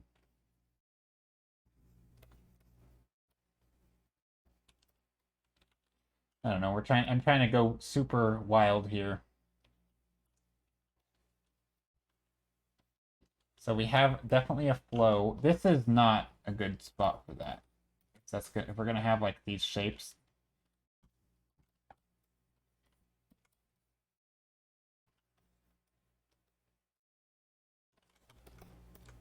I think we can have some here though. What is happening? Very vines, lots of vines. They should be smaller in the background, but I still want them to come down from this side. So kind of like cascading down.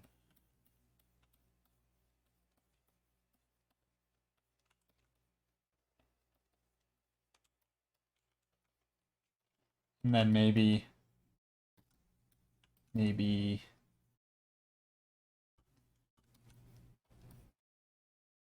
back here we can just see like faint vines. This was kind of a weird, almost it's almost not even an environment. It's just so abstract. But I think I can make it into something a little bit more concrete if we wanted.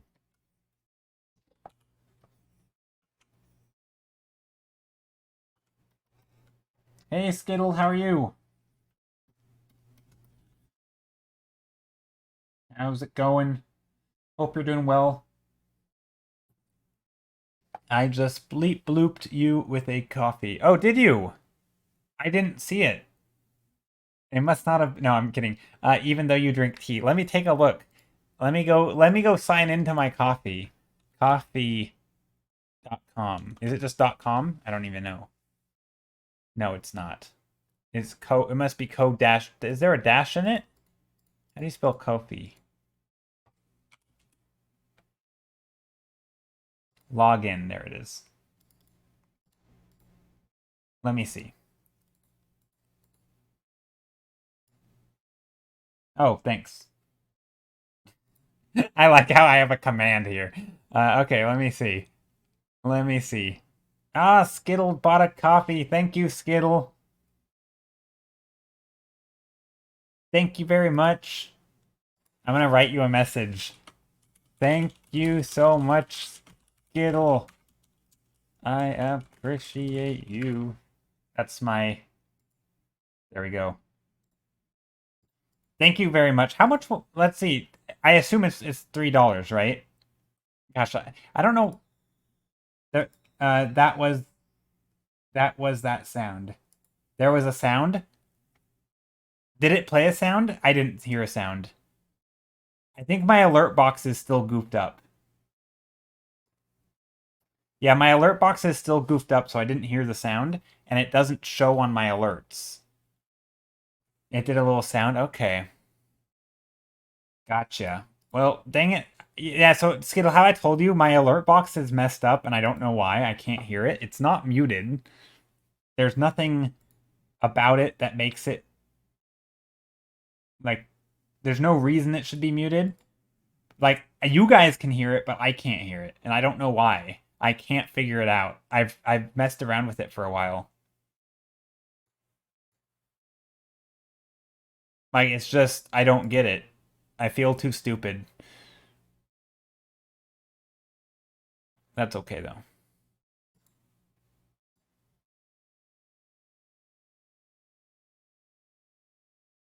You might have OBS set to not monitor the audio on your end. Yeah, but I don't know where to do that. I've looked around and clicked, and there are different things that are like, where, like it'll say monitor and show, or what. Yeah, anyway, I played around with it, and I don't believe that was the case, but clearly something's wrong. So whatever I think I did. I don't know. I went through all the obvious things like that first, but I don't know. I'm not too worried about it. Thank you very much though for the donation or for the coffee. Speaking of coffee, and somebody had a hydrate command earlier. Yeah, I don't know. I can't figure it out. But I'll have to play with it again at some point.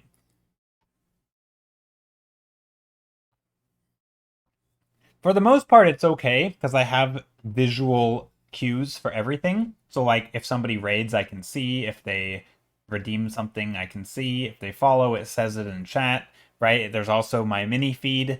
But for Kofi or for coffee, it doesn't actually tell me. Like, it doesn't say that you donate in my activity feed or in my mini feed. So that's an easy one to not know.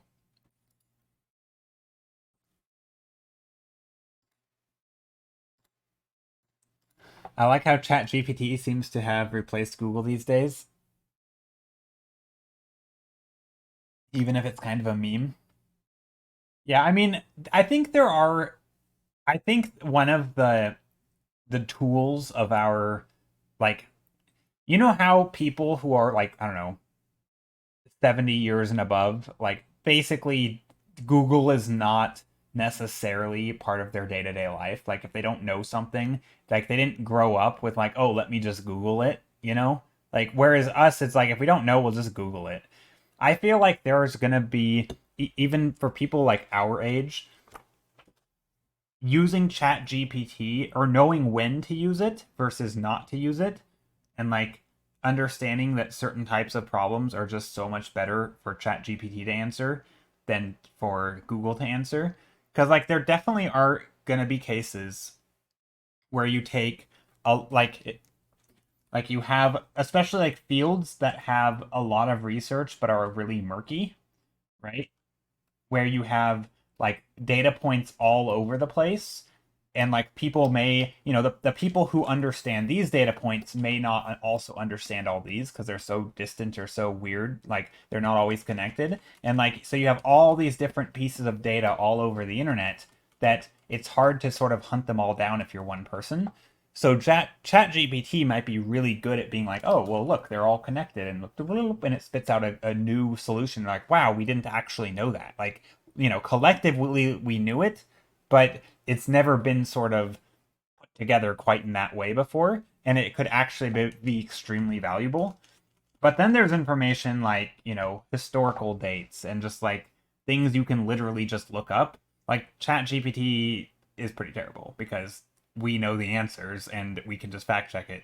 But things on like combining bits of data all over the internet in interesting ways, like I think people are pretty bad at that, and especially for things that are nuanced. Like from my understanding, ChatGPT is really good at listing the pros and cons and being pretty unbiased. Like I think it can actually even de-bias things. Like it's really good at detecting bias in writing because it can understand that, like, it can analyze all, if you know which sources lean left and right, you can just analyze those sources and understand what types of words they use. So like I think it's pretty cool. And I have a hunch there's gonna be a generation like younger than me, right, that just grows up with Chat GPT or versions of it, where it just becomes intuitive that certain types of questions are Chat GPT questions and certain types aren't. And for me, I'll have to like, oh yeah, that makes sense, but I don't. It's not gonna be like in my day to day life because I'm not doing that already. Like for me, it's just if I don't know, I'll Google it. you know Google is the source of wisdom, and if and and sometimes Google will take you to forums where people are discussing the answer. Even though Google doesn't directly know the answer, it kind of, you can sort of then figure it out on your own. It like points you to the library where the answer is, but sometimes even then you still have to think for yourself and figure it out. You're gonna be lurking. Hello, Cape Cape Pic. I don't know how to say your name. Capexado. Capexado. Also, these colors are out of control. Hold on. Let me turn off the countdown timer. I'm not a fan of these colors, but that's okay because we have a secret tool. Oh, I hate thinking for myself. I mean, I know that sounded wrong when I said that. I like thinking for myself, but also I think if you can free up space in your brain to think of other things that are, I mean, look, we don't have to memorize dates. We can look them up, right? You shouldn't be spending your days trying to memorize dates, or like I think having an understanding of dates, like if you're a history person, it's probably helpful because it builds that framework and it helps you relate things to each other, and it probably matters. But I think if you're just a day-to-day person, knowing the exact day of the year that something happened on which year is not, to me it doesn't seem super important. um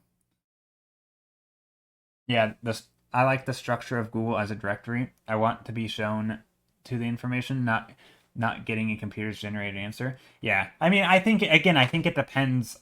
I would argue there are probably, for example, if you wanted, let's say you wanted a summary of political conflicts, that might actually be less good from any one source, right? This is sort of like any one source might be very biased, but if you can sort of distill it into a summary, it might actually, an AI might be able to do that better than humans because humans are going to have a much more limited scope of where their information is. So in theory, you could actually get a better answer from an AI who can actually distill the information and sort of combine it all. Then again, I'm saying in theory because I don't exactly know which situations, and of course you'd have to fact check it as well because it can make stuff up. But I think in the future, I feel like there are going to be cases where, like right now, if you wanted to know, like, give me a summary of the ongoing political conflicts in X country, right? There, there's going to be people telling you what those are, and those people are going to have views. They're going to be biased. They're not going to be quite as good at just laying it out. You might be able to find a source that's very good, but you're not gonna have that same source for every single summary. The only assumption that the AI has wait, only on the assumption that the AI has only factual ChatGPT sometimes. True, it does. And I think it especially does for specific things. Like if you want a specific case or a specific something, But I think when you, again, this is why I always say in theory, because I think it's still new, it's still developing. But I think, and you could probably create a chat GPT that after it gives you its answer, it then does like a fact check of itself, where it sort of it makes sure that there's actually, then it puts it into real Google or something and makes sure that it actually sends you to a place that has real information. So there could be and if it makes something up, it ignores it and it does it again until it gives you something real.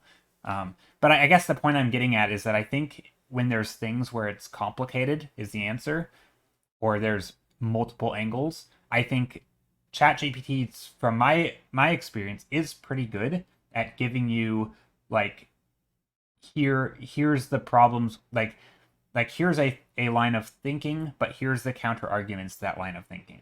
It does seem pretty good at that. And again, I don't like arguments for AI and technology. Like, well, it's not that good at this. Yeah, but it'll get there, right? I mean, it almost always will get there. That's true. Only assumption is that the AI has only factual. Yeah, okay. Let's see. I imagine people in Russia are super free. Don't have to have moral debates with themselves or others on what they think about homosexuality. It's a crime. So easy peasy. Sarcasm. Yeah, I think I got your sarcasm. I mean, I'm trying to read that in a sarcastic tone.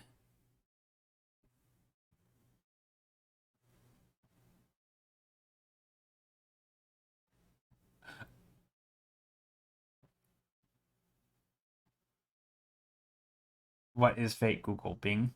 ChatGPT was last update in 2000. Yeah, yeah. No. It's not going to know about recent events. Although I think I don't think that's entirely accurate at this point, because I think it's trained, like the core model is trained on stuff only up to 2021, but there are additional models to be added to it that it can pull from, I think, which is how you get the specific things, like if you want to train it on, say, specifically court cases, right? You sort of there's way like there's I don't know what you call them, but they're like subcategories with additional data sets that are added in. So there are chat GPT models that are updated, kind of.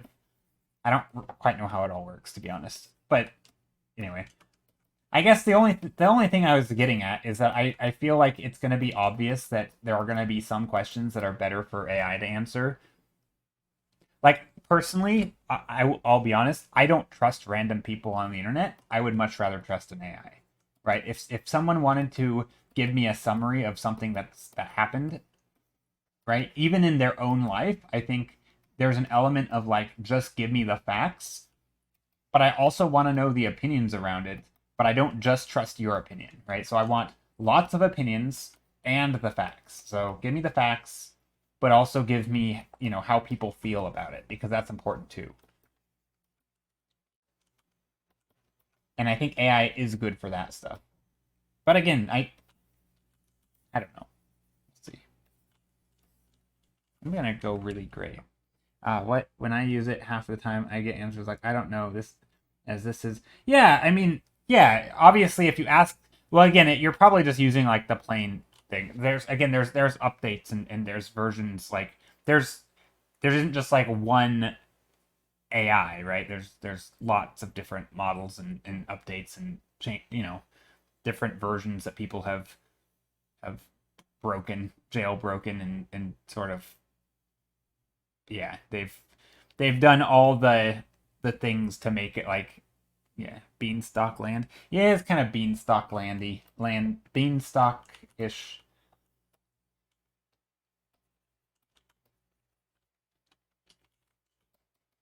Kind of weird. I'm not sure I like it, but whatever. We'll go with it for now. Try something.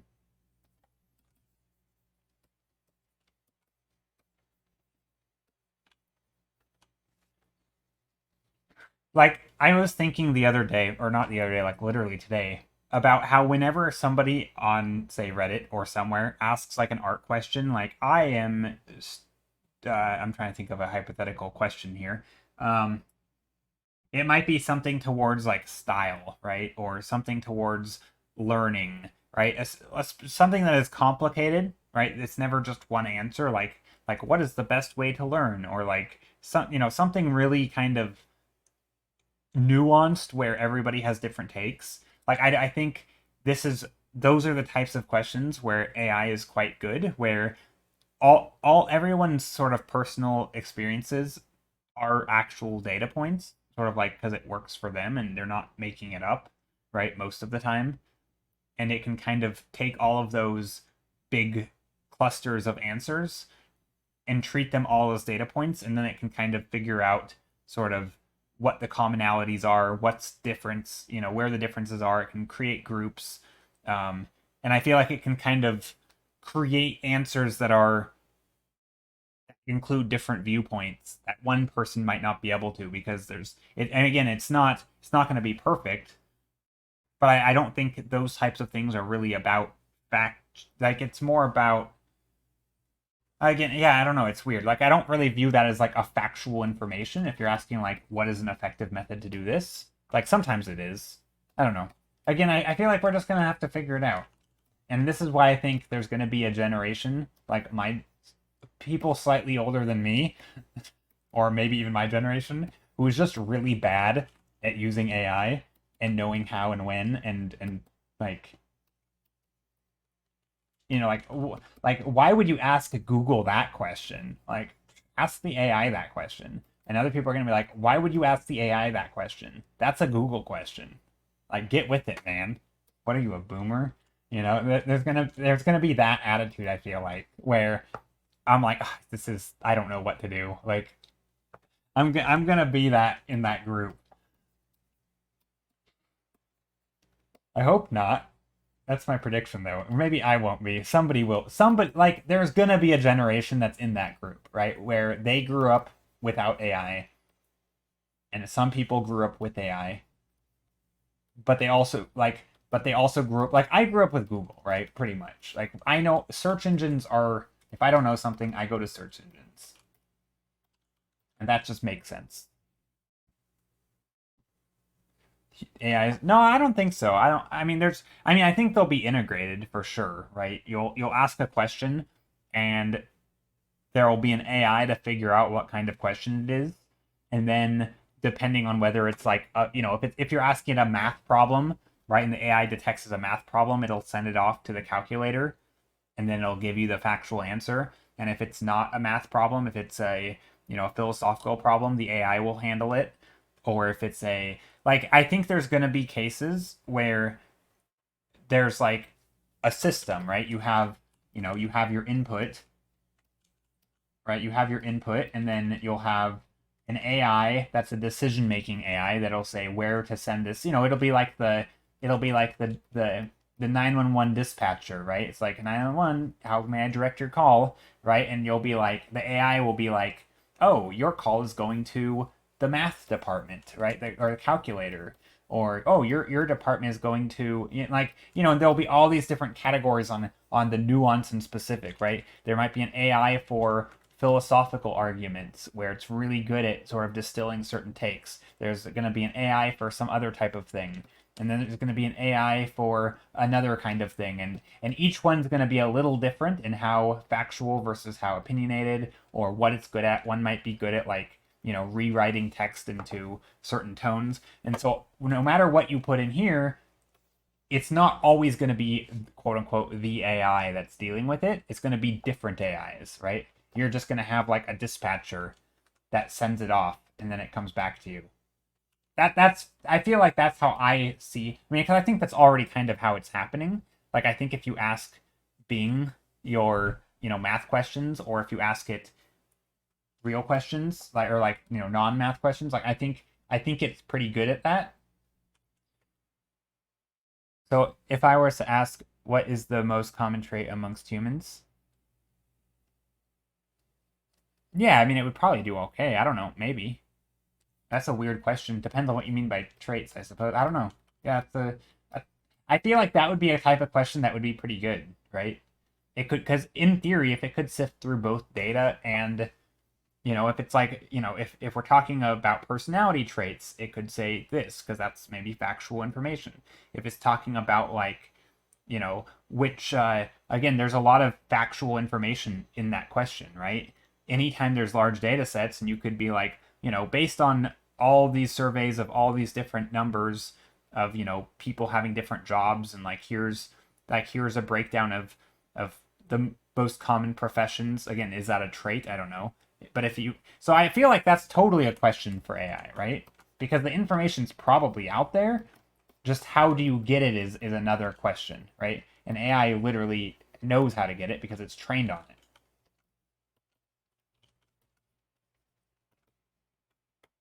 So yeah, I feel like that's exactly the type of question that would be a good question for AI. But again, I don't know. This is also new to me. I feel like a boomer. Okay, but let's do a couple more thumbnails. I like this thumbnail. It's kind of a fun, sort of a fun one. I would assume it's curiosity. Yeah, I don't know. I mean, again, I think there's probably things that aren't like this is more than that. Like I think everybody has.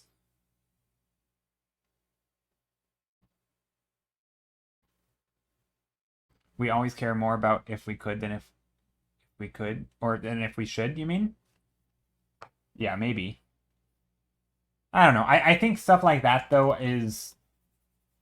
I think that probably even for an AI would get into the realm of philosophy, not hard data, because I think that you'd have to specify the question. I feel like people who study that kind of thing wouldn't know how to answer that question either because the question is too open ended.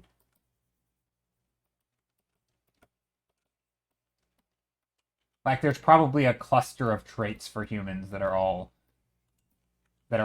pretty much present in everybody. I mean, there literally are a cluster of traits that are pretty much everybody has to some capacity. And so are we saying how many humans have them or to what degree, right?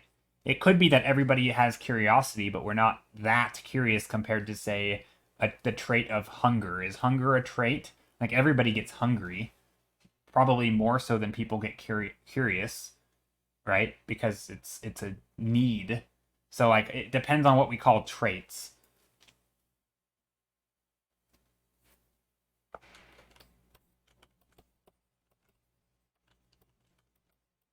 Or everybody has can feel pain. Almost everybody, not everybody, but almost everybody. And so that seems like a pretty common trait. But again, is it more common than say curiosity? Probably not. Or I mean, it probably is, but again, to what degree? I don't know. I think those types of questions aren't super concrete. I don't know. Because I think the question itself is flawed. Which I feel like is the problem with a lot of questions, right?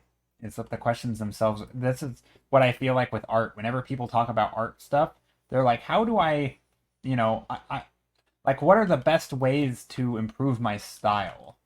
Right? And the entire question has an underlying problem of assuming that you need to find your style, as opposed to like style just being a thing that exists and you can, right? Again, to quote the book that I just was talking about, how much I think is terrible.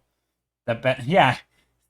So like the book, the Art and Fear, the book I just finished reading again today, just as like a refresher, and then I reminded myself of how I think it's annoying. Kind of, it's sort of an annoying book, but they did have a good line, which is style is just your decision, your habits, basically. Like it could be your habit from the brush that you like to pick up to the thing you like to paint to the shape of the lines you make, right? It's a thing that is just happens to be in all of your paintings. Like it's basically, and I don't think that's a good answer personally, but I think if you think of it as that, it's like how do you.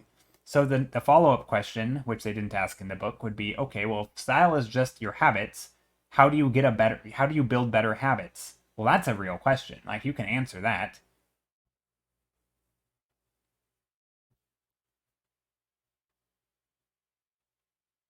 It's always this annoying. Just let go of it. Don't try. Well, it is, but it's so. I feel like you could take that one step further, though, Ellie, which is why I think it's an annoying.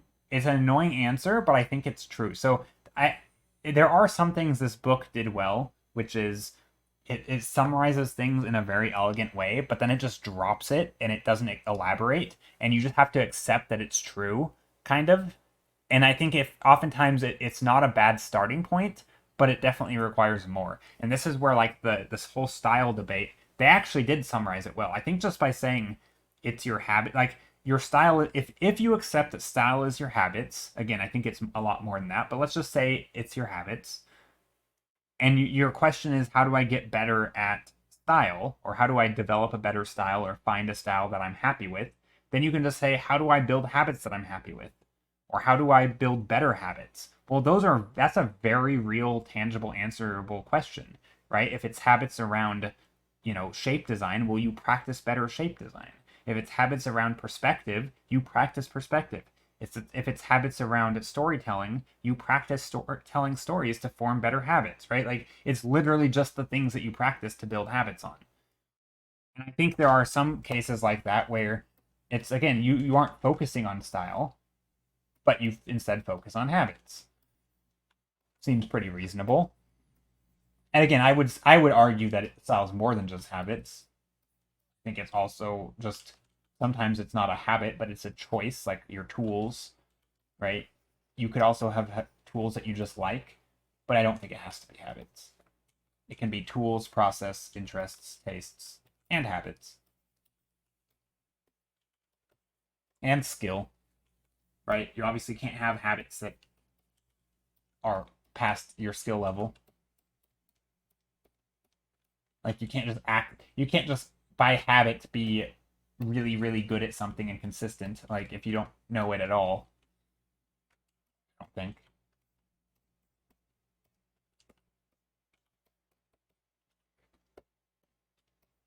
Its style is a culmination of what you like on. Yeah, I mean, it's what you like, how you do it, and your skill level, right? I mean, again, if you don't know how to draw in perspective, your style is not going to be one of consistently good perspective, right? Like, you can only, like, your skill is sort of the peak of it all, right? Like, you're never going to have your style isn't going to be having a mastery of shadows and light if you don't understand shadow and light. So your skill in that department absolutely matters.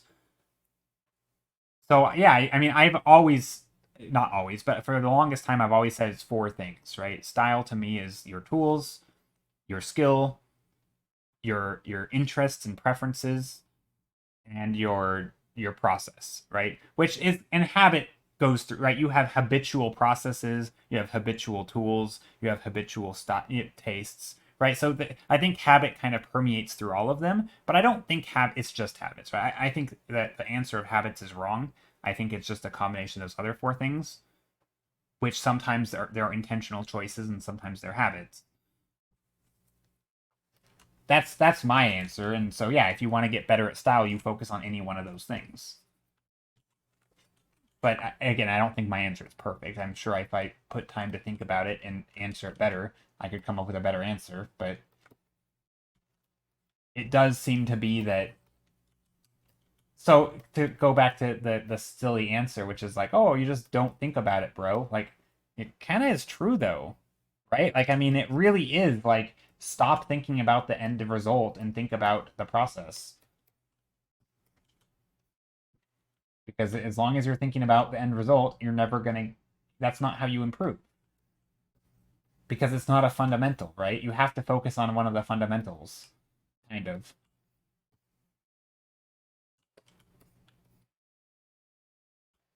Because they're the building blocks. I don't know. And of course, the fundamentals change depending on what we're talking about. Simple truth is sometimes the hardest to accept. Yeah. Also, okay, let's see.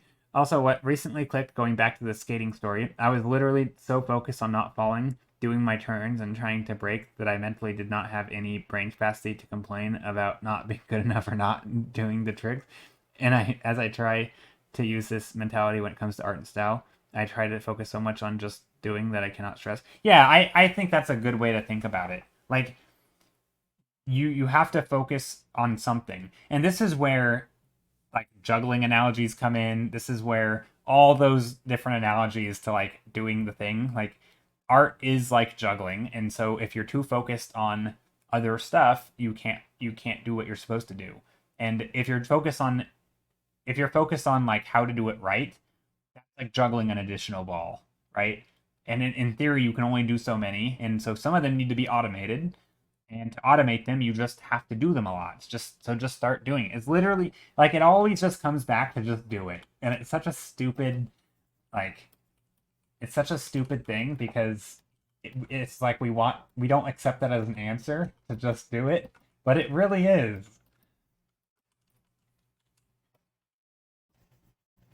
It really is such an easy answer, and it's mostly true. How do you get better at art? Just do it. Just do art. But also think about art while you're doing it.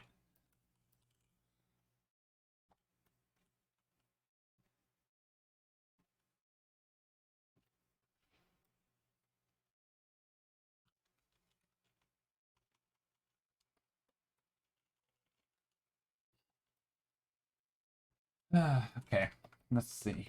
What do I want to do with this? Live art. Live art? Is that? I don't know. I don't think.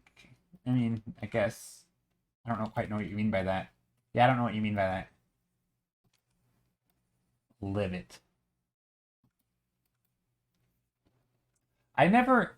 I told you guys this before, right? Where once somebody they I forgot what it was, but somebody was like, they asked the question, can everybody be an artist? And, and I'm not joking when I say this. The popular response was no. I didn't understand. I'm like, what? Of course everybody can be an artist. Like everybody can make art. Everybody can be an artist. Like what? And I think what everyone was getting at was that art being an artist is someone who's always doing art and just like have this craving and you can't not do it. And I thought that's such a silly distinction. It just felt like gatekeeping. But like writing is literally drawing letters. Yeah, with yeah, very specific meanings. Yeah. That's funny to think of it as writing as drawing letters. Has nobody listened to Bob? Right? Nobody's listened to Bob. But anyway, it blew my mind. I mean, they didn't say it just no, but they basically said anybody can make art, but not anybody can be an artist. And it's like, what? What does that mean? Like they were assigning some like innate quality as like artists are these people who have this very specific definition. I'm like, dude, by your definition, I'm literally not an artist. And I probably like I mean again, maybe I'm not. I don't know. Who gives a crap, right? Who am I to decide if I'm an artist, right? It basically came down to only you can know if you're an artist or not. And I'm thinking, no, I don't think that matters whether I think I'm an artist or not. It literally doesn't matter. It really is shocking to me how hard art is. If you look at portfolios of pros like Loish and look way back at her art compared to now, of course, there's a massive improvement. But you also have to think about that probably most of her thoughts are about art. She does it as full time and way more than 40 hours a week and still takes years to improve. Yeah. I mean, that's another thing, right? It's not just like, oh, I'm going to spend 2 hours. It's, yeah, people literally think about it all the time. And I think that, I mean, again, I hate using myself as an example when we're talking about like people who are really good because I don't think I'm there, right? But even for me, right, even my lowly artistic skill, right? It's like I I will like I notice that I get a lot better at art when I'm thinking about it. No, I know no one thinks I'm there, and I have realized that. But what I mean to say though, like I don't want to put myself in the same camp as people who are like highly regarded as like extremely good, right? Like I think I'm okay. I think I'm pretty decent. I certainly care about it, and I do put a lot of time into it. But I guess anyway, the point I'm making is that I do feel like there was a point where it went from me just doing art occasionally to me thinking and caring a lot about art to where it actually like it's affecting the way that I'm thinking. in a good way, in that I'm actively observing things, and I'm paying attention to stuff, and I view the world through a different lens, like through an artistic lens of oh, this is created, right? This is something somebody made. There's decisions that have gone into it, right? Somebody decided, the shape of the toaster, right? It didn't just happen to be that way. Like somebody made it this way, and it maybe they make, and then realizing that when I make art, not everything I do is entirely 100% intentional. Sometimes it just happens, right? And obviously with toasters it's probably a little bit more intentional because it is a product that's very well designed. But anyway, I guess the point is, like, thinking about stuff through the lens of art does help you improve at art because you're constantly in it. Like, so much of art is how you think, because it's decisions and habits, right? If style and think, so much of it, yeah, so much of art is your habits.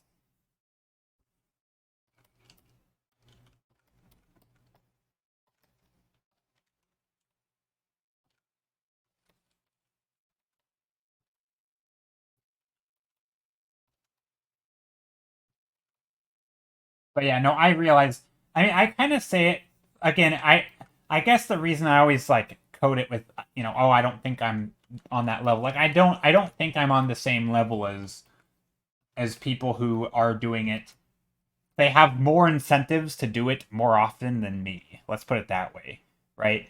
If you're getting paid big bucks, in my opinion, maybe not big bucks, but let's just say you're getting paid big bucks to do art, like, there's an additional incentive to keep doing it, right? In my opinion. Whereas if you're doubting yourself or something, or you're like, oh well, art is, it's not my income and it's just a thing that I do, like, you can just do other things, right? But if there's an incentive, like, I don't know, to me, maybe the incentive of money is just kind of strong, but I do feel like there's, when you have additional pressures to do something more often, you're probably more likely to do it more often, which means you're probably going to get better at it. Like, it's, I don't really I wouldn't put myself in the camp of people who, like, who people rely on as, like, there's I mean, again, maybe a little bit with stream, but not really. Like, there's a lot of people, when they think of, oh, their art inspirations, Lowish is going to pop up in that top 10 list, right? And consistently, not just like once out of a billion people. Like,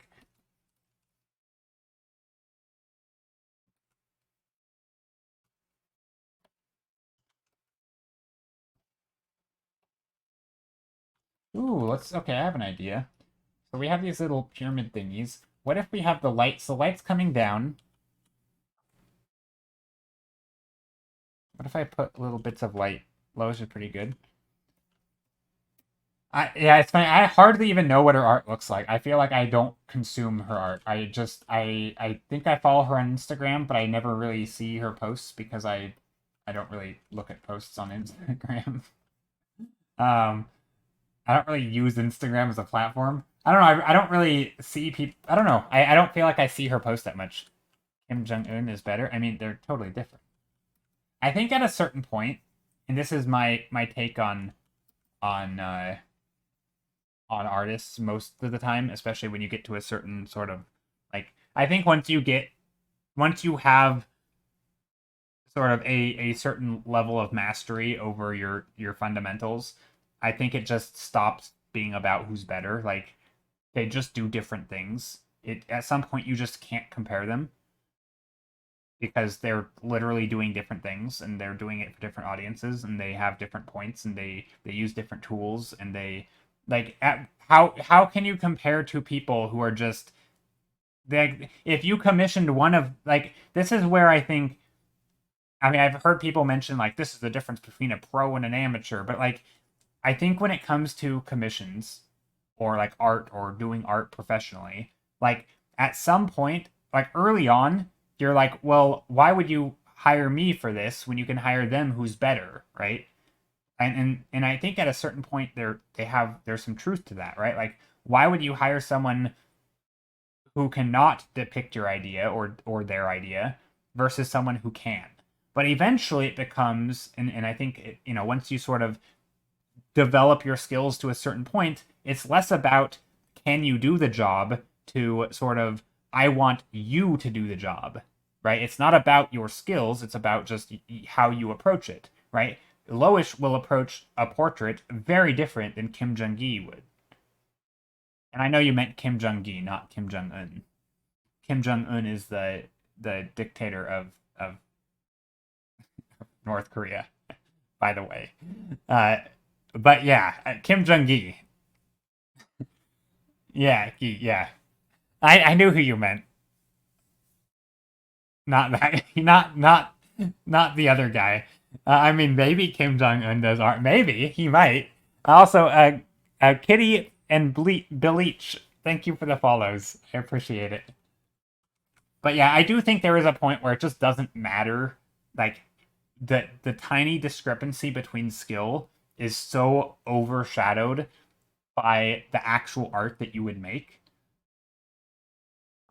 Like I think, and this is I think where people get hung up on style, right? Is like everybody knows that like Loish has a different style than say Kim Jong Gi, right? So you wouldn't hire Loish for a piece of art that Kim Jong Gi would do better in his style because they just had different styles, right? They would look differently, right? If you wanted something colorful and vibrant, Kim Jong Gi is not your person to do it because he doesn't paint with colors. you know um so it's not really a matter of like are they capable, it's a matter of just what is their voice and what do they do. And I think this is where the art comes into it, right? And I don't know, I hate trying to define art and stuff. It's useless and silly. But I think early on though, when people are still trying to just do their thing, like oftentimes the skills are the thing they have to focus on, because if you can't draw the thing you want to draw,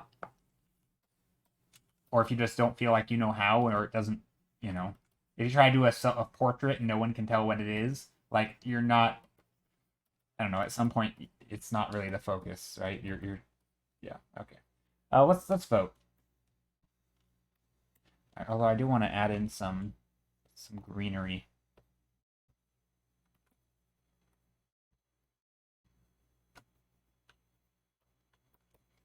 Some greenery in here will make it look nice, I think.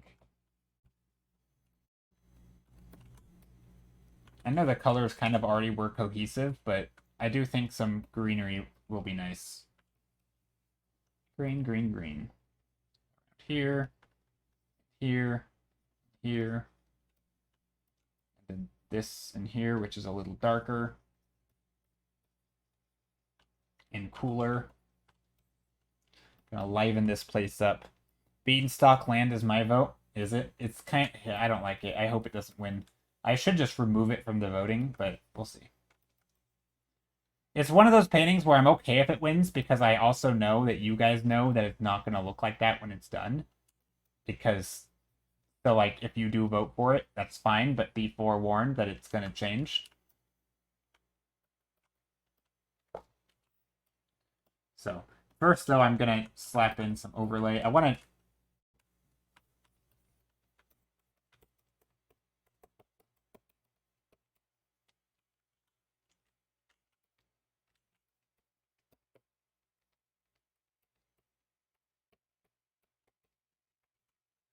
Let me slap in some glow dodge.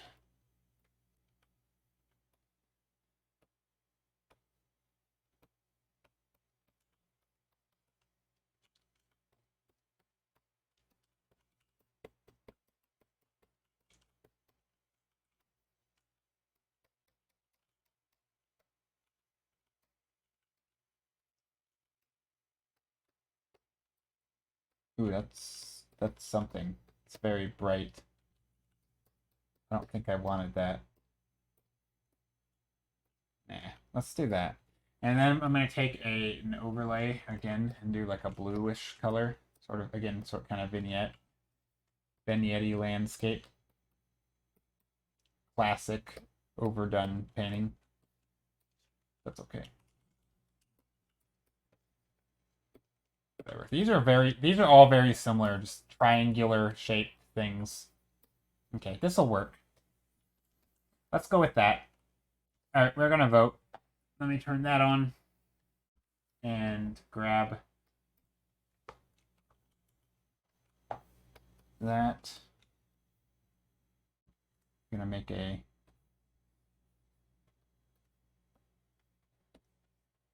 straw poll here in a second with 8 options. Okay, there we go. So let me make 8 options on a thumbnail or on a straw poll, and then we will vote. One moment. All right, let me go and find this. Strawpoll.com. Create a poll. Yes. Let's do this. Name of the poll is vote with options up to 8. 2, 3, 4, 5, 6, 7, and 8. Allow selection of multiple options. Yes. Create poll. There we go.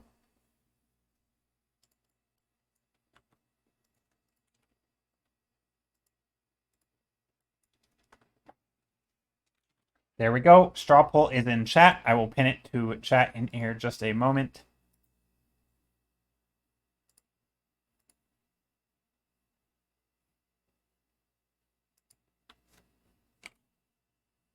There we go. All right, it should be pinned to the top of chat. If you'd like to vote, please do that now. I am going to vote right now. Let's see. What one do I want? I want that one.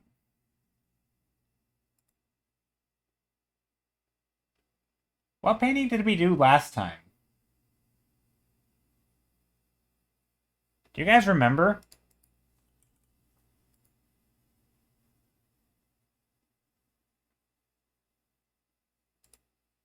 I don't remember. Okay, that one, I see. Okay. I was hoping we didn't do number 4 last time, because that would have been a silly blunder on my part to put it back up the same painting we just did. Okay. 3 and 7 are getting no love. Whoever said they're voting for Beanstalk has not voted yet. Just saying. So 1, 2, 4, 5, 6, and 8. 1, 2, 4, 5, 6, 8. Okay. Alrighty. So yeah, we are currently voting. These are the options to choose from. Vote now. We have 6 minutes left. I looked away for 5 minutes. Well, welcome back. Yeah, it's still early, though. Still early in the voting. King Dog, how are you?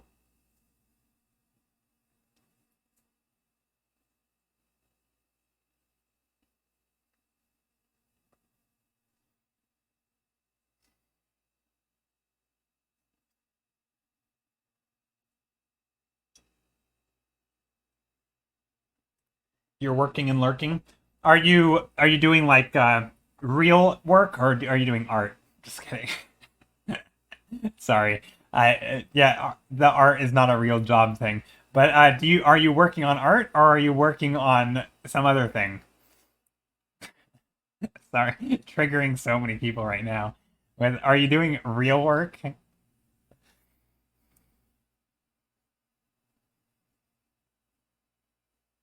3D art. Oh, nice.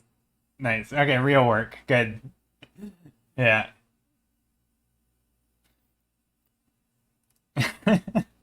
I was obviously joking. It's funny that, yeah. Pretty boring, so I have streams on. That's awesome. I mean, I think it's pretty fair that people call their work boring. That's who doesn't? There's always boring parts. Joe is sus. I mean, I don't know. I think even people sometimes who have art jobs are like, I mean, no, that's not true. I think if you get paid, like if you work in a studio and you actually have a paycheck that's gonna come at the end of the, at like the end of the couple weeks or month or whatever, then I think pretty much guaranteed you're gonna consider it a real job. But I think if you're doing like freelance work, there is a part of you that always feels like it's not a real job. Like it's it's like I don't know, at some point it's like a side hustle, but you just happen to make enough money to live on. I don't know, it feels not quite, it doesn't quite feel the same, right? Like there's definitely I mean, it's silly. It's a stupid distinction because, obviously it's just as valid of a job as working for somebody else. Like obviously working for someone else doesn't mean that the fact that it's not you means it's more valid. Like what if you have an employee? What if you do freelance but you have an assistant? Do they have a real job but you don't? Like where like how does that work? If you're the boss, how is your job less real than your employees? Like at some point it's like it is obviously it's a real job, but it still doesn't feel like it. I think when you do freelance compared to like having a steady paycheck and like you show up because other people rely on you versus you just do it on your own. I don't know. There's definitely a difference there in sort of mindset. Okay. Voting. Number 2 is winning. Number 2? What's wrong with you? Just kidding. It's always my reaction. What is wrong with people? How is number 4 so far down? Nobody likes number 4. I am shooketh, as some people might say. Number 4 is getting no love, and that makes me sad. No, number 2 is good though. Number 2 is good. I voted for number. Did I vote for number 2? No, I think I voted for 1 and 4. Number 2 is going to be fun though if we go for it. It's going to be full of color and life and design.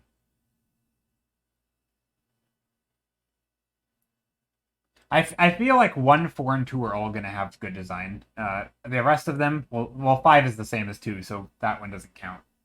But the others are less interesting. Okay, a few more minutes left. 1 more minute, and then I'm gonna call it finished. And by finished, I mean the straw poll will be finished.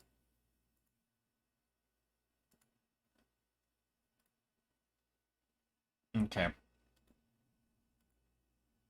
Okay. Almost done.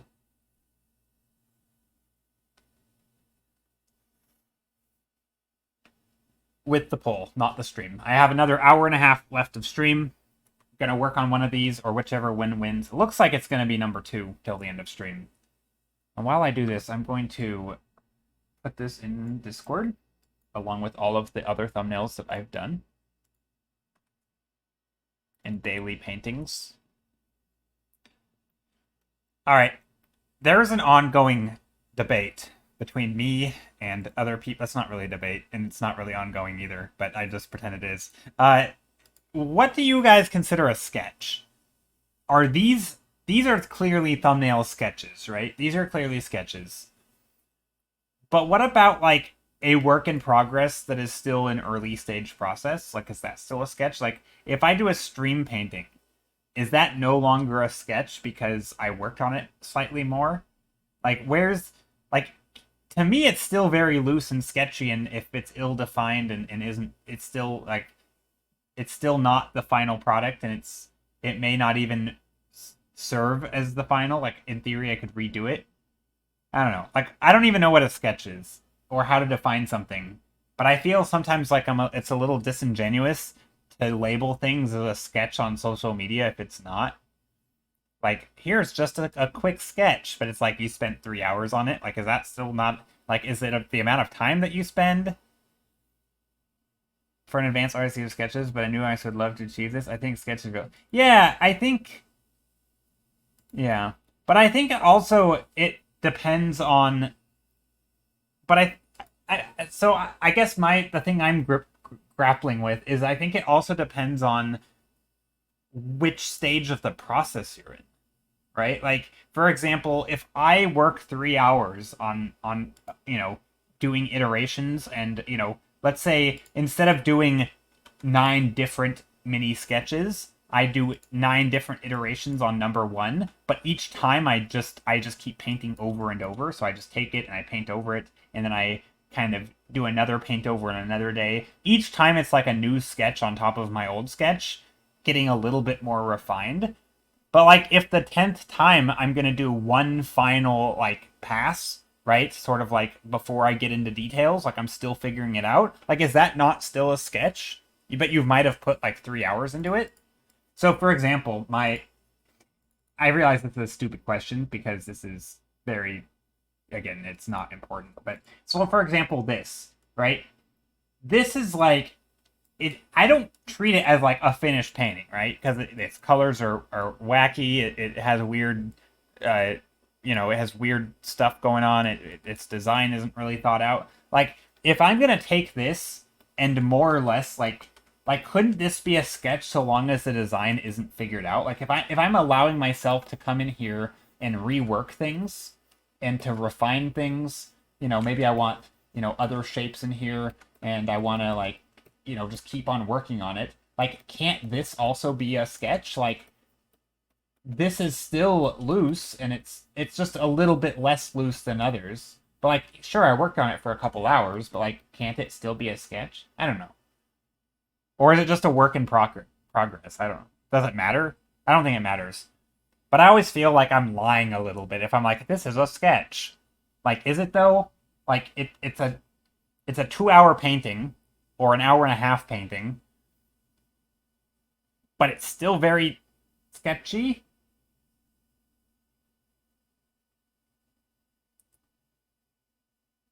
The longer you refine something, yeah, and this is why I say it. I think it depends on where you are in your process, because if you keep on allowing yourself to forever rework stuff, right? And you're never like, I think once you start like committing to details, to me that's no longer a sketch, right?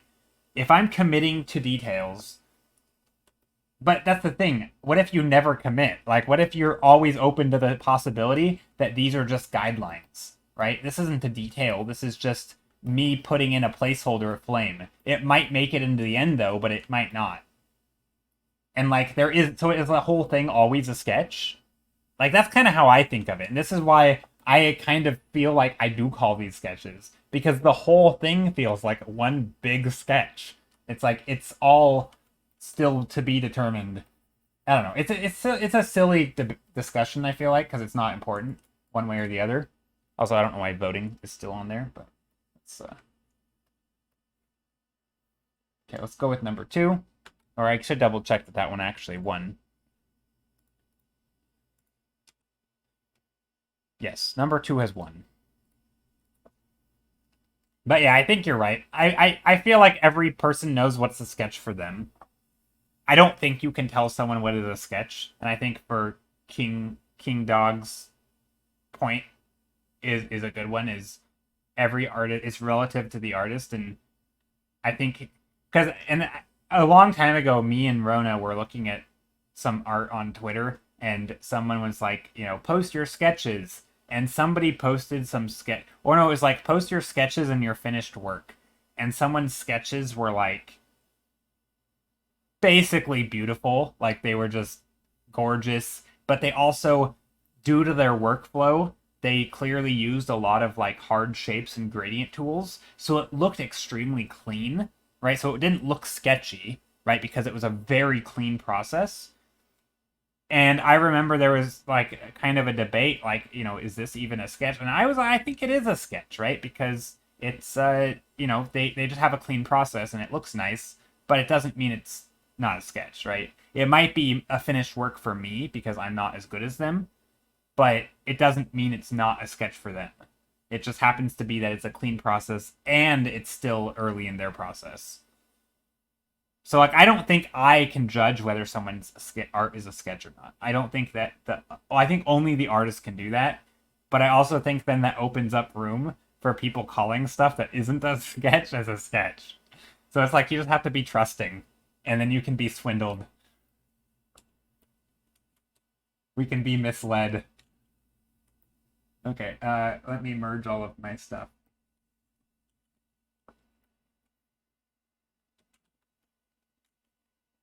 Also, did I save this? I don't remember. Let me save it again.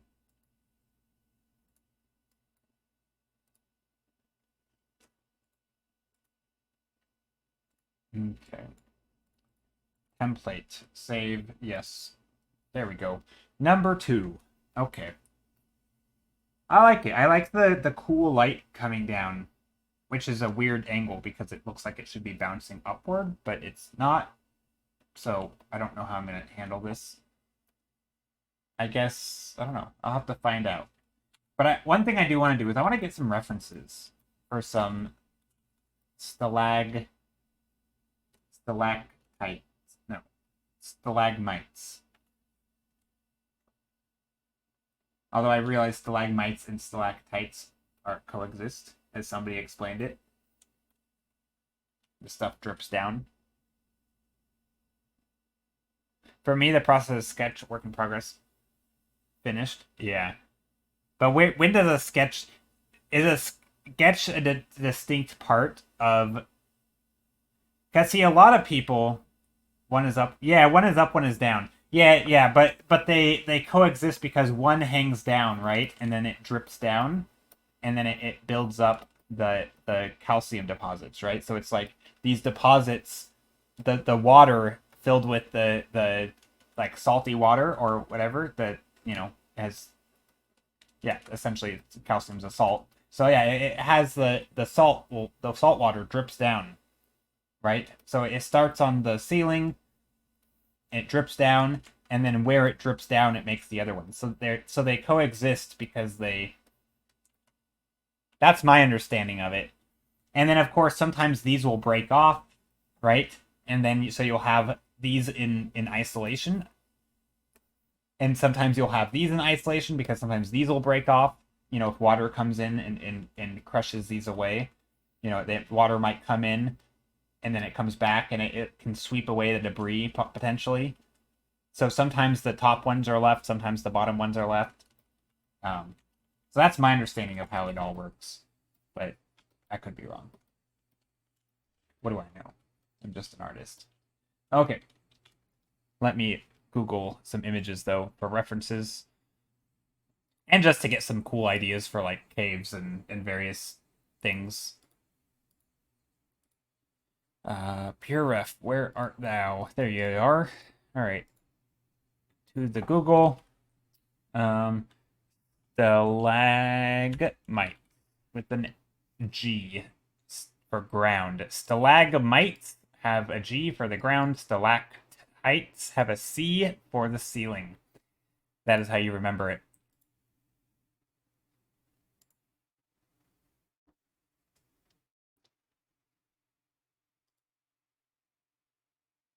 Beautiful images, actually. I'm not even joking. These are absolutely gorgeous images. Look at this.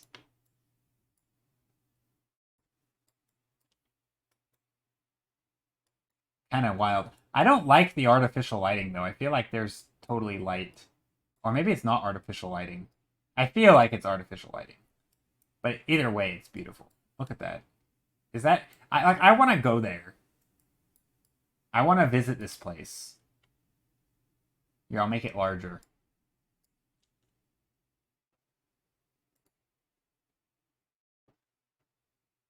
No, that can't... that has to be real lighting. Look at that strength of that sunlight coming in. That's wild. And it looks like you could just walk along this little water's edge. That is so cool.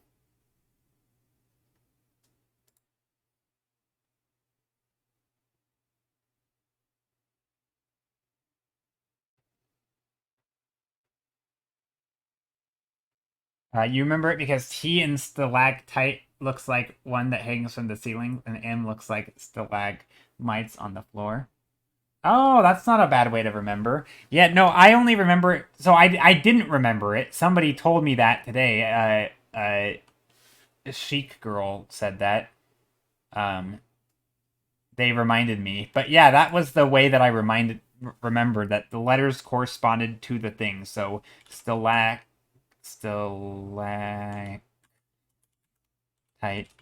equals ceiling, and then stalagmite equals ground. Yeah, so ceiling and ground.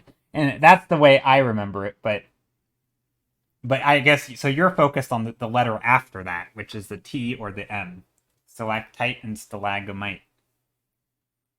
So the M is the pointy things, and then the T, the starting of the T is, yeah. I mean, I think they both work. And it's funny because when I first mentioned this, somebody responded as saying, uh, uh, stalag might fall on your head. And I thought that would be a clever way to remember that they are on the ceiling, but that's actually wrong. But I like the idea. But you could also remember stalagmite fall on your head as just like, just kidding. It's actually the opposite of that. So you could remember it's the opposite of yeah. Anyway, I think it's funny. But yeah, it's funny how there's little just terms to help remember. But anyway, so there is. Oh, happy Monday, Monday. How's it going, Steph? Happy Monday.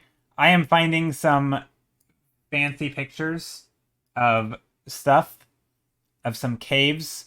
Ooh, look at these. Different types of calcium deposits.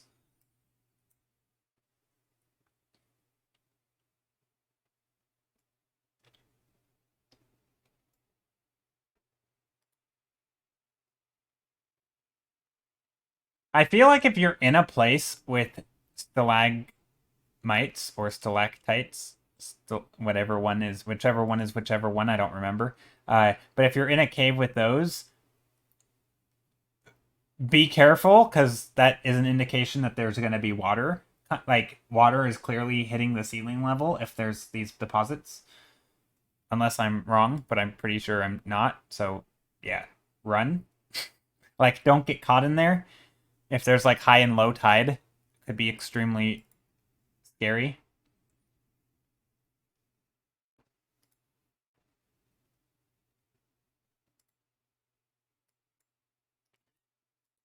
I actually been watching the stalactite and stalagmite debate for a bit, but my what your walking pad isn't close enough to the keyboard. I did 2,100 steps during the rant debate. Oh, nice. Taking a little break before I go back on. Very nice.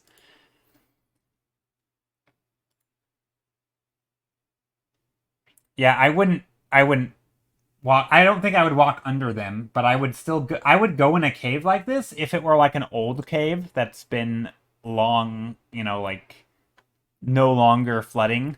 But the idea of like being in a cave as the high tide comes up and you start to get trapped in there and like because you wander in too far, that's terrifying to me. I will say these shapes are not appealing to me. I feel like they look it's cool because there's a lot of them, but the shapes themselves are not like, oh, those are interesting shapes. I guess that's what shape design's for. Anyway. Anyway, I say, yes, give me arts. Yeah, arts. Steph, I gotta show you a work in progress. Yes, show us works in progress. Okay, I'm gonna shift to the other screen. And I'm gonna click the link because I want to see Kath's work. If anyone is doing any art right now and would like to share, please do share. Ah, Kath, this is wonderful. This is beautiful. Very nice. Also, I like your little color template thing up top. I like it. I don't know why, but I like seeing people's sort of additional resources to make their work, like little swatches to like color samples, or I like that. Yeah, that is wonderful, Kath.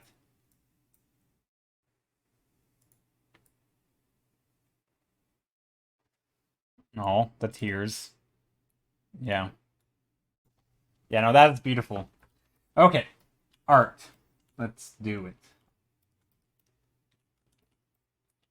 Well, I don't want to go too wild with the stalagmites and tights. Steph, how have you done any chroma core today? And if so, how's that working?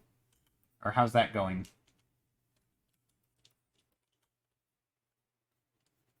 I could just make some shapes, but I don't know what the way to do this is.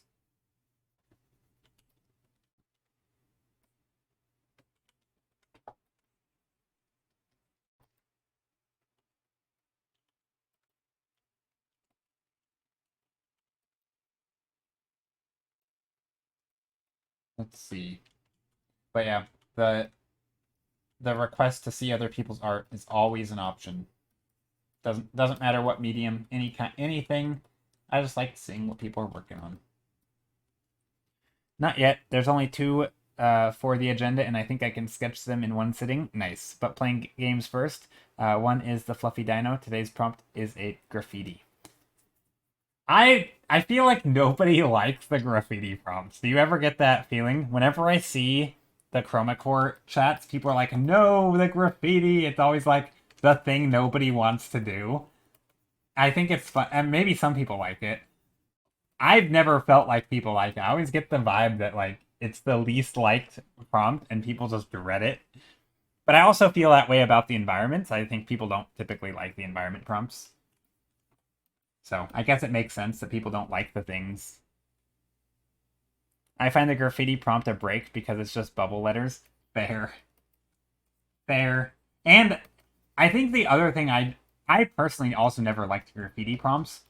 Not because I think I don't like graffiti, but because I feel like nobody knows how to judge graffiti. Like, nobody knows what is good and what is bad. And so the fact that it's taking place in this art competition where Cynics is judging it is like, you don't feel like it's a fair prompt because nobody knows what they're doing. And you're being judged by someone who probably is not super consistent in their judging anyway.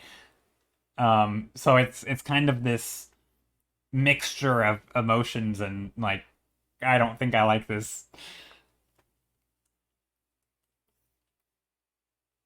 Kathy, can you take a pic and grayscale it on your phone? I think it has value problems, but it's difficult when it's supposed to be the same shade of blue. Oh, do you want me to slap it up on my screen and turn my screen to grayscale? I can do this for you.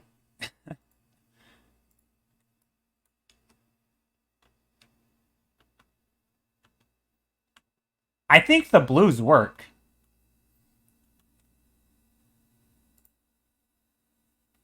Yeah, I think the blues work.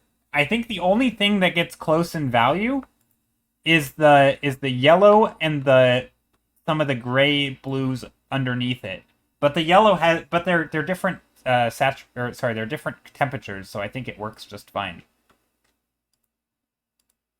Like, I think some of the silhouette of the character against the white cloud isn't super strong reading. Like, the cloud shape is in some ways stronger than the character. Hold on, I take pick myself. The one I sent isn't good. Okay. I saw CSP has a free 3-month trial on iPad. I know I don't need it, but feeling curious about it. Ooh, nice. Yeah, I think, Kath, when I look at your image, here, let me do a zoom in. Not on your image. I'm not going to put your image on screen unless you give me permission. But I feel like... Here, let me do this. Right, because you have, like, clouds up here, and then you have a white shape, and then you have your character. Right, stuff like this. And this is bright. So, like, I think this part is fantastic, right? But I think this part feels a little... Like, it doesn't really feel like there's a ton of contrast in this part, because some of the stuff is bright. Whereas I think, in theory, you could have done... I don't know, I don't know. I like the cloud behind it, though. I guess maybe you could have done this, where you make it a little darker.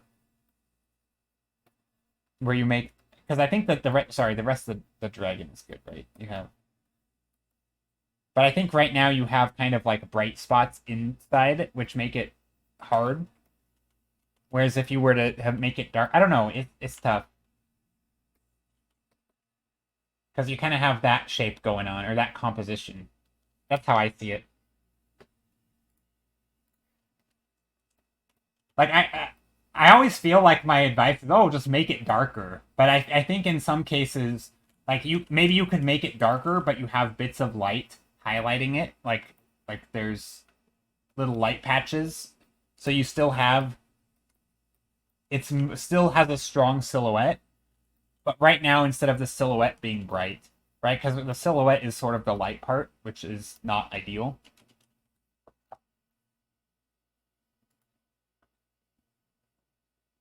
Yeah, see, I think the silhouette...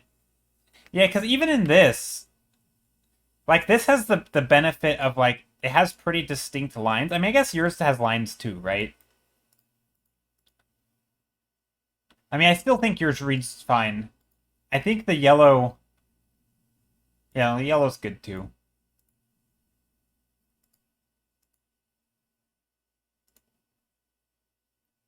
Yeah, I think, like, with this, though, because they do have some very dark lines, right? It's literally lines, line work and drawn. And then also dark hair. And probably the fact that it's moving gives you additional contrast, whereas a still image is harder.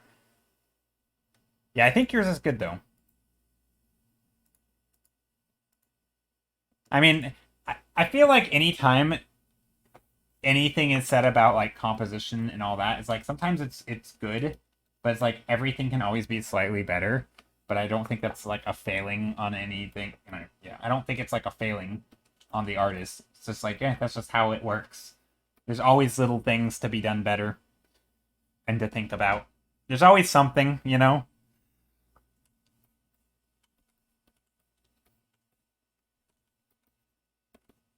Okay.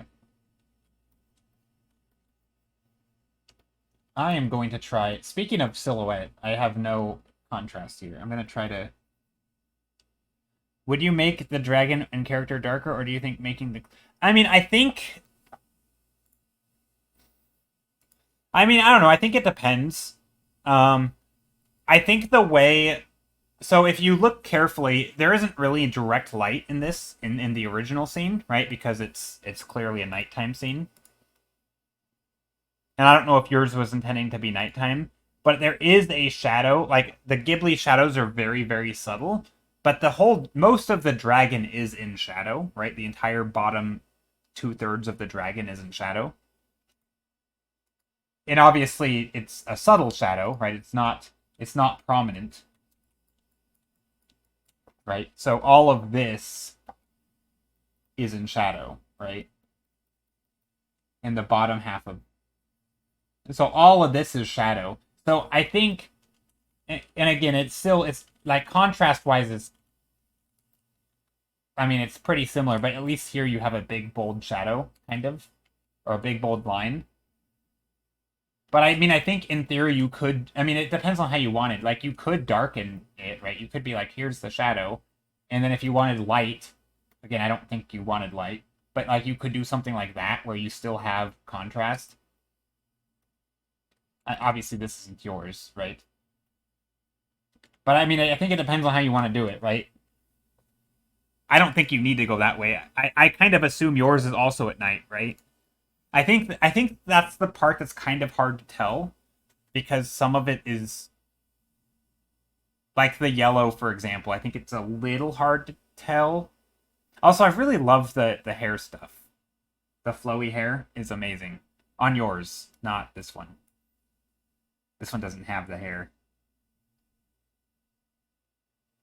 Yeah, I don't know. I mean, I feel like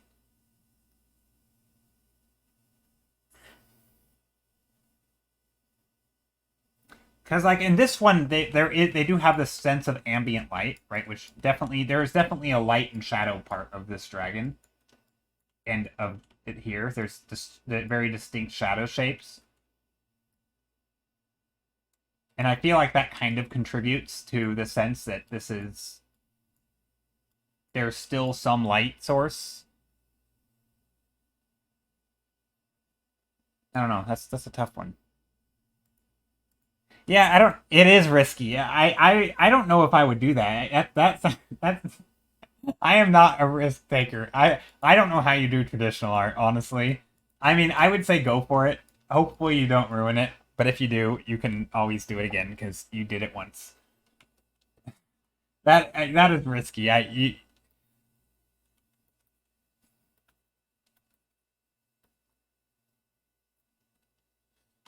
Yeah, I don't know. I think glazing over a light shadow, like kind of like in the other one, that could be good. It could also help solve some of the problems. of sort of with the values and the silhouette. I'm not gonna do that again. Okay. Well, I mean, I say go for it because I'm a big fan of making mistakes and ruining things. But I also don't think you're gonna do that, but you never know. I know I'm really being supportive here. I say go for it, and then I say you might ruin it. What could go wrong? Okay, so speaking of going wrong, luckily I am painting digitally and I don't, let's gamble that went well yesterday. Yeah! Yeah, gamble. See, it's not, yeah, I guess it is a gamble, because it's something you're unsure about, so by definition, yeah, um, but yeah, I'm trying to vary the stalagmites and tights. Stalagmites.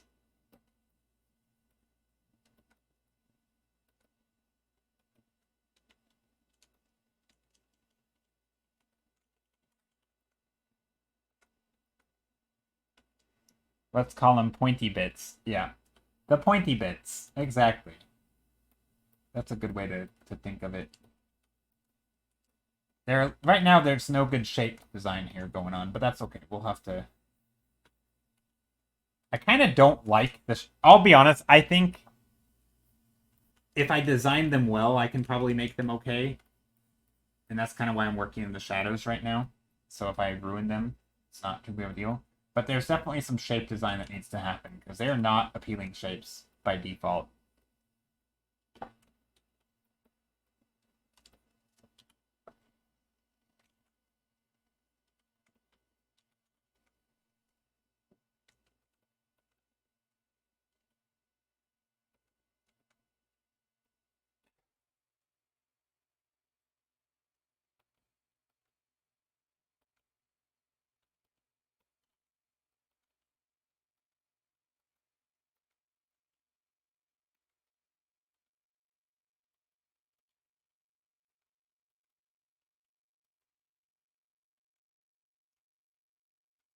Shapes, some pointy bits. Very technical definition here. I like it. Yeah. I think I'm a fan of calling them pointy bits.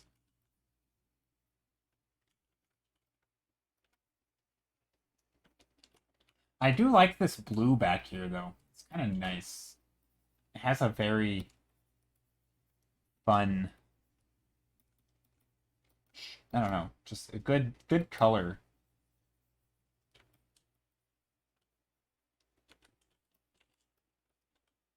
I don't really get it why it would be blue back there, but I think it'll work.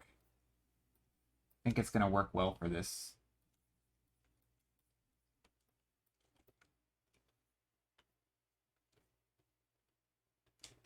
All right, let's zoom in and figure out what I mean. I think the thing I don't like about these pointy things in the real image is that they don't have, unlike rock, which has these distinct planes. These are just this they're just this textured mass, right? They're not like shear cuts in rock where, like, you know, the rock will crack in this really interesting way. These are just like this smooth but textured bumpy stuff. It's almost it feels it's almost it's very alien, right? Because it's just like this over time, this just mass forming. And it's not, I feel like it's not the most, I don't know, appealing texture and shape, and like the whole thing is just, it's like bad design. The earth just has this naturally ugly design to it. At least in those. But I think if I do it well, I can make it have an interesting texture, and I can bring some of that interest back. But I can still design the shapes well. It's just a matter of actually doing the design and making it look good, as opposed to making it look bad. Just make it good, not bad. That's how you do it.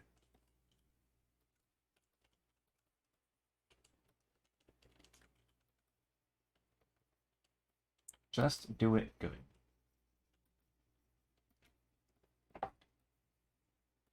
When in doubt, get good.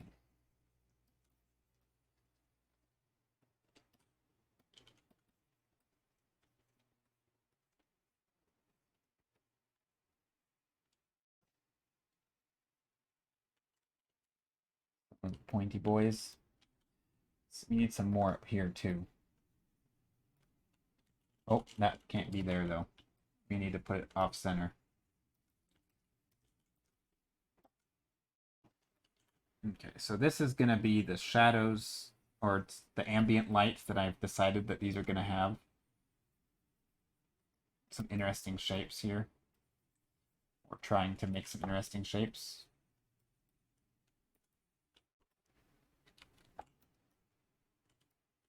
I don't know if I like these back there. Let's simplify them.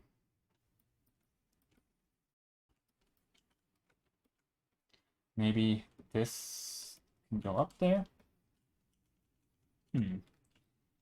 I do like this. I feel like we should probably put some big hangy downies. Ooh, that would be a good one right there. Be a good spot.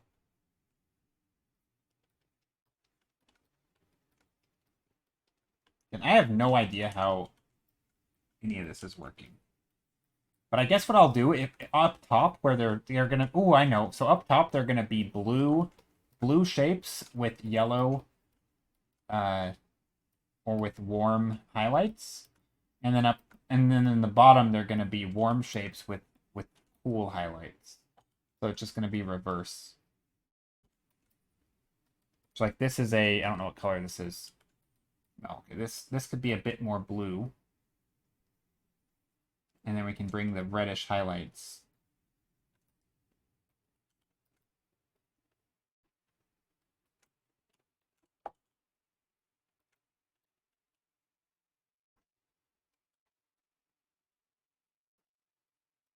Again, I don't want to go too hard into the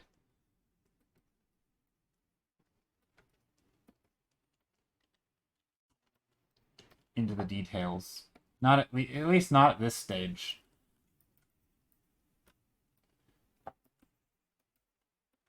Because I'm not confident that everything is going to stay the same. Again, this is where I'm always on the fence about calling this a sketch.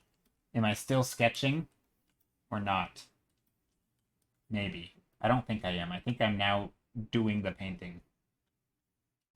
But I'm also still planning stuff out. So maybe I am. I don't know. It's a tricky subject. Kind of. Not really. It's not that important of a subject. I feel like there's so many things in art that we like stress about, and then we realize we can take a step back and realize, wait, this is like literally painting with pictures. Like this is not that important. I am making pictures of imaginary caves. That like the stakes are so low. uh,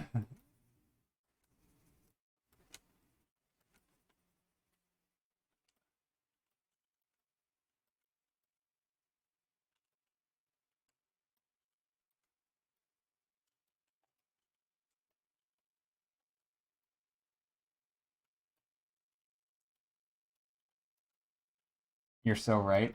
Yeah, it's funny. I mean, it's like I get it. It's like it's a very real problem, right? I mean, if someone's stressed, like the stress they're feeling is real, right? If someone is upset or something, like it's still a real feeling, but it's also like if you can sort of just remind yourself that like, oh yeah, it's this is art.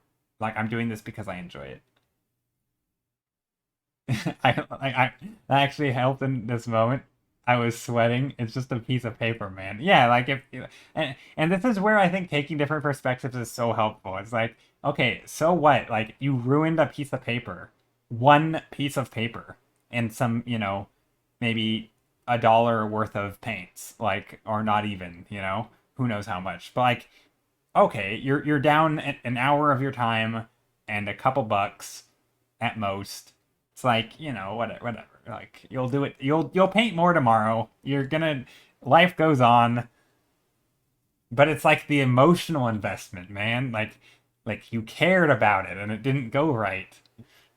That's the upsetting part. But then it's like, oh yeah, but this is still just I don't know. Maybe this whole argument though isn't good because people do get very connected to their work, and I don't think we should belittle it. Like, oh, it's just a painting. Like, no, it's still and I will say I actually don't like, oh, it's just a painting, or like when people get angry at a game, like it's just a game.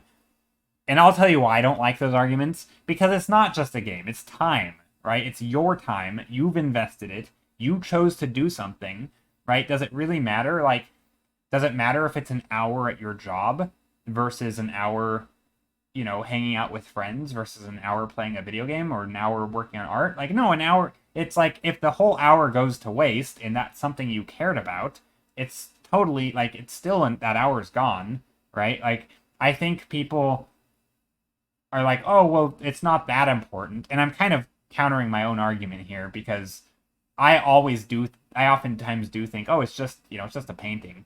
But like, it still sucks that like, you lost time. But I think if you're doing it, I think in the other perspective to take is it's still practice, right? So it's like you still got something out of it because you still enjoyed it, right? It's sort of like if you're going on a journey with a friend or something and your car breaks down, you can still enjoy the time you spend together. Like it doesn't, okay, so you didn't make it to your destination, but like it's not a waste. It just was an accident. Same with art making. If you make a bad painting, it's like, okay, it wasn't a waste. You still did a thing. You still learned from it. It didn't quite turn out the way you wanted, but, you'll get there eventually. It just might take a little longer. I don't know. I think shifting perspectives is useful. Keeps you sane. Even if sometimes there's some useful delusions mixed in there.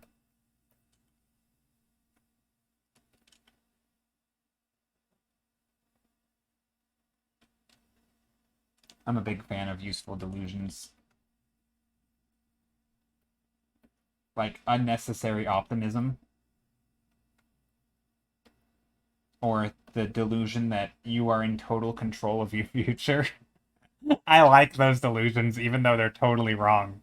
Like, there's absolutely luck plays a role, but it's helpful to think that you're in control because then you feel like you need to do something about it, and then you do, and then you actually succeed. Or you're more likely to. But like, if you don't think you're gonna succeed, you won't do it. Like, you won't take action. So yeah.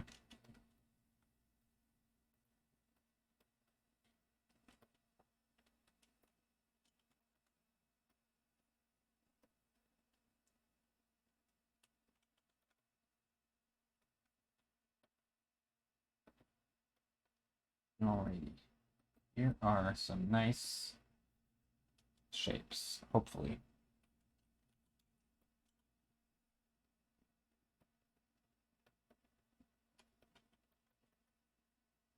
Alright, let's go to my reference and see. Is it all just no, there are other things. There's little paths and things in here. It can be reflections and other stuff, ups and downs, lefts and rights.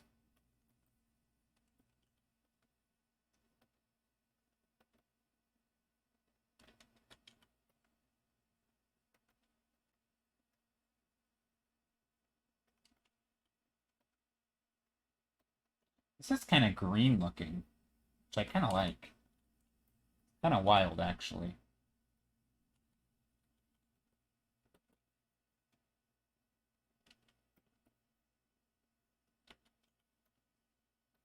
Maybe we put some spikies, some sticky up pokies, sticky uppies, some pokey bits, spiky bits, pointy bits. That was the term. All right. Making some lines. Let's think. I like this part. I feel like I want to do something, add some story, add some interest over here, some compositional elements that make it more interesting. You know, stick salesman, classic. I don't think it. I mean, look, I know people like to make fun of the man with the stick, but like, it does add stuff. I guess I could add birds in here. That's what I could do. Hey, how's it going, Q? It's been forever again. How is everyone? It has been a while. I am doing well. I hope you're also doing well. It's doing good. I'm doing good. I'm doing well.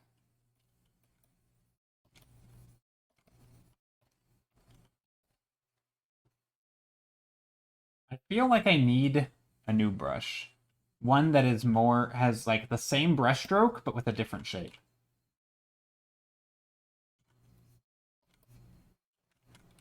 Or I could just get in the habit of doing the negative brush stroke. So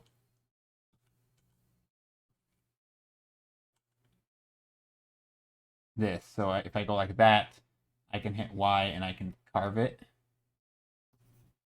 instead of using my eraser. I should do that.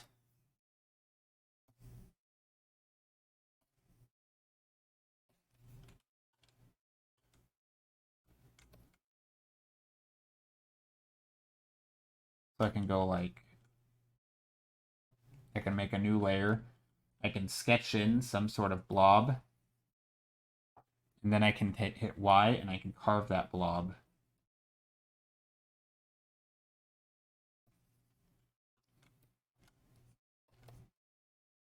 This cave is looking brilliant.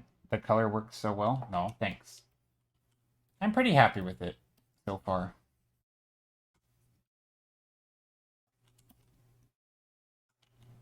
Maybe. Am I? Yeah, I think I am.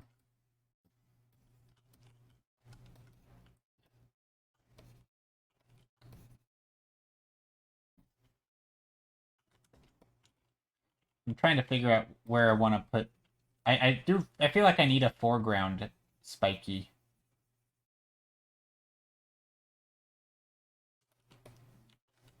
Or maybe the whole ground is spikes. Kind of like when I do... Here, let me try something. You know when I paint...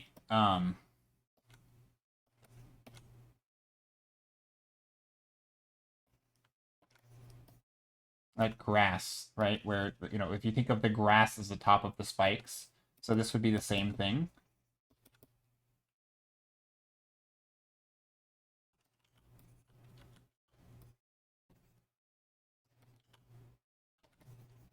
So you'd still have the same thing. You'd have, like, the tops of them would just be the top of the plane. So, like, the ground plane would be...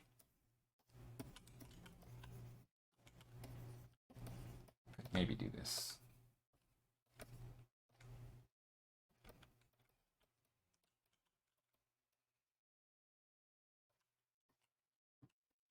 But then we don't really have that nice light in there. I guess we could bring it in like this.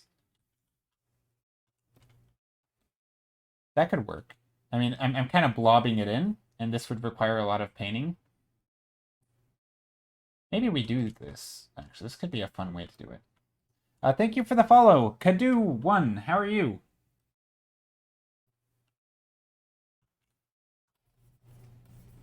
So that could be a way to do it, where we have just this weird foreground mass of shapes, of objects.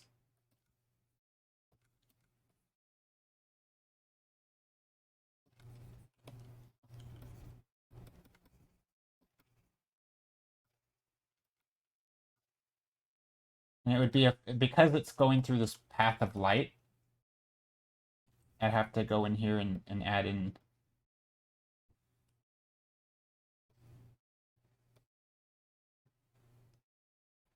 Ooh, IRL looks a bit more saturated. Let's take a look. Ooh, I like this. I think that's good. I think it adds... I think that wash adds adds a bit. Yeah, I think it helps with the silhouette read. I mean, certainly with the dragon, but also with the rest of it. I think it's good.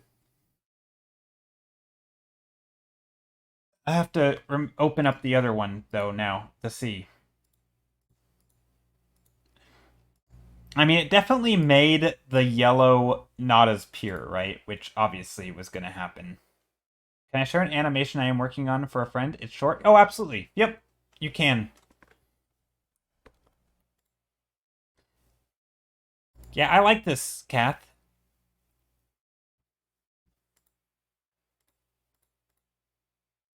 Yeah, I think it is a good thing. Because I don't feel.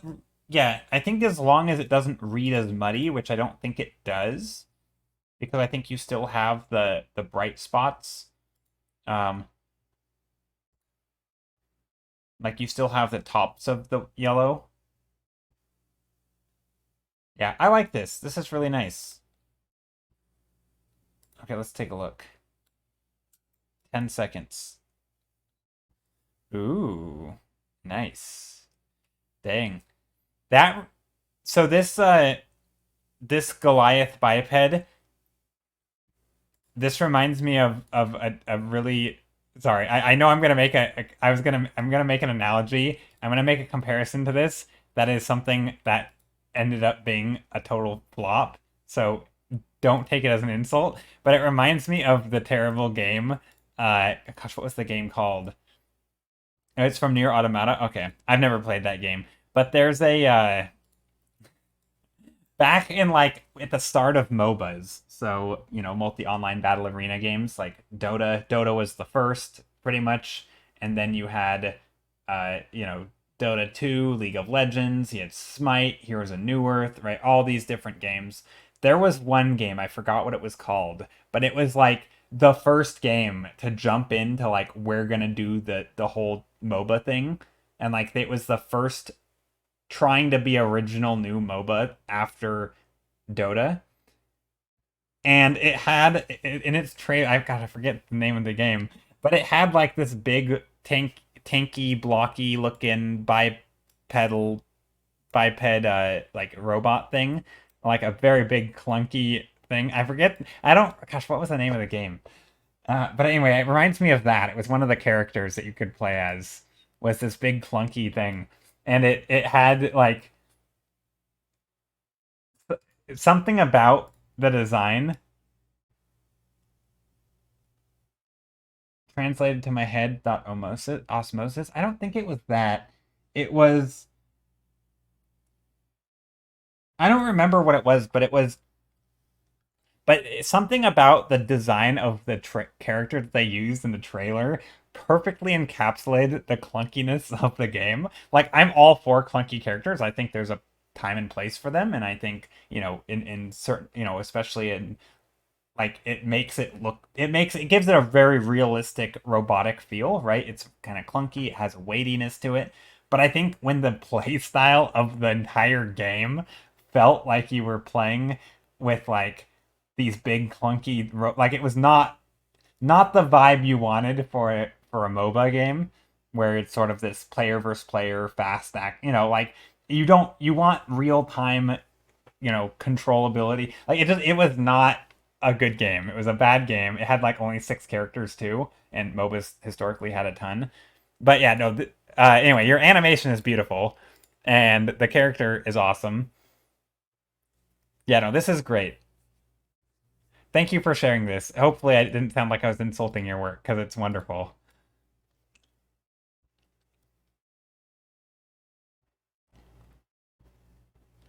Gosh, let me find it.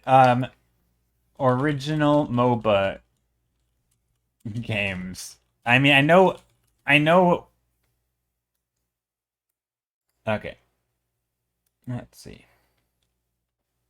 I know Dota 2 is the OG. Is it Aeon of Strife? No, that was the original. Demigod. It might have been called Demigod. Others began to take Dota's. I think it was called Demigod. Hold on, let me. Demigod MOBA. Let me Google this.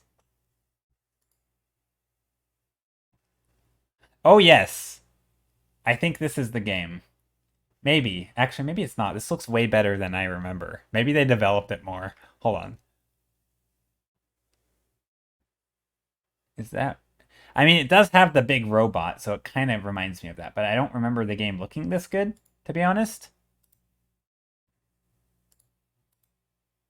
So this is the thing that comes up when I Google demigod, which I think it is this I was thinking of. But hold on, let me keep going in the history of this. League of Legends, here's newer, Dota 2. Okay, I think it was called. I think this is the game I'm thinking of, though.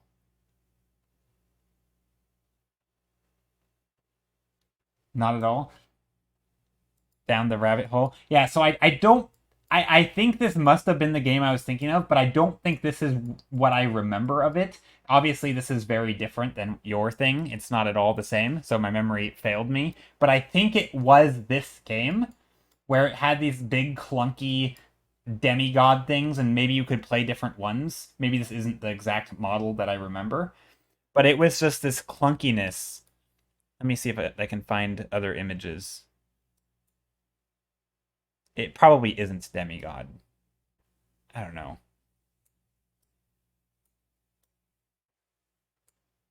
Maybe when did demigod come out?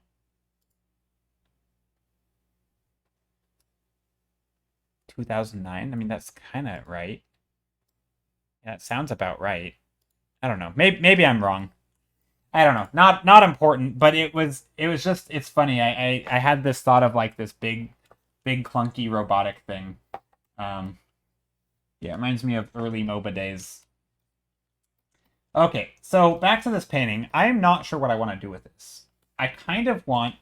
I feel like it would be fun to just come in here and paint all of these little spiky boys. What are we calling them? Pokey bits. Spiky bits. Pokey boys is what I'm gonna call them. So I think it would be fun to come in here and just paint them. But I don't know if I want that. I kind of feel like just having the clean floor. I mean, I think the shapes here are awful. So I would obviously have to design them a bit, but maybe a combination of the two.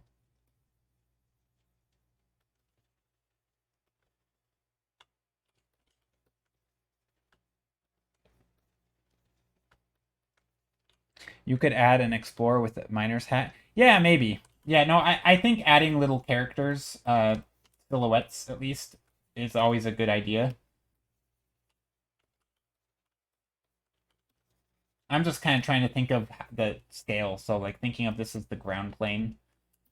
Um, and of course, this is, again, one stream painting. It's a sketch. Just kidding. I mean, I think it's still fair to call it a sketch, because I am sketching, kind of. Like, the process that I'm doing right now feels very sketchy, where I'm just kind of blobbing in shapes. Or a minecart track. Yeah, I thought about that. It's funny, whenever I think about, like, a tunnel with a minecart in the back, or to the back. Yeah, you could go back here, or even you could make even a track that comes forward or something.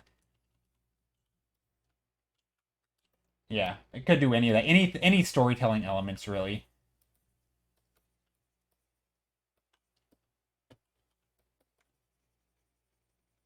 That would be probably smart, to be honest. Just a good choice, really.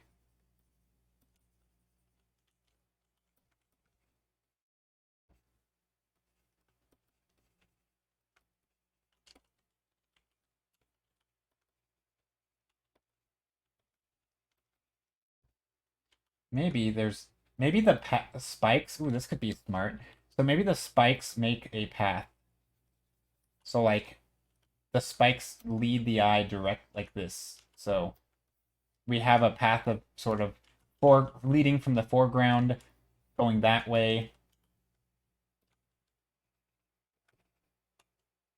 Hey, it's Joe. Hello. Maybe the spikes are... Yeah, yeah. I mean, Yeah, I mean, and not so many, not quite as a literal sense, but yeah, the spikes make the path, like it guides the eye in the composition, right? You sort of you have this ground plane, right? This is the ground, right? And then this is ground. Oops. And the spikes are on the ground.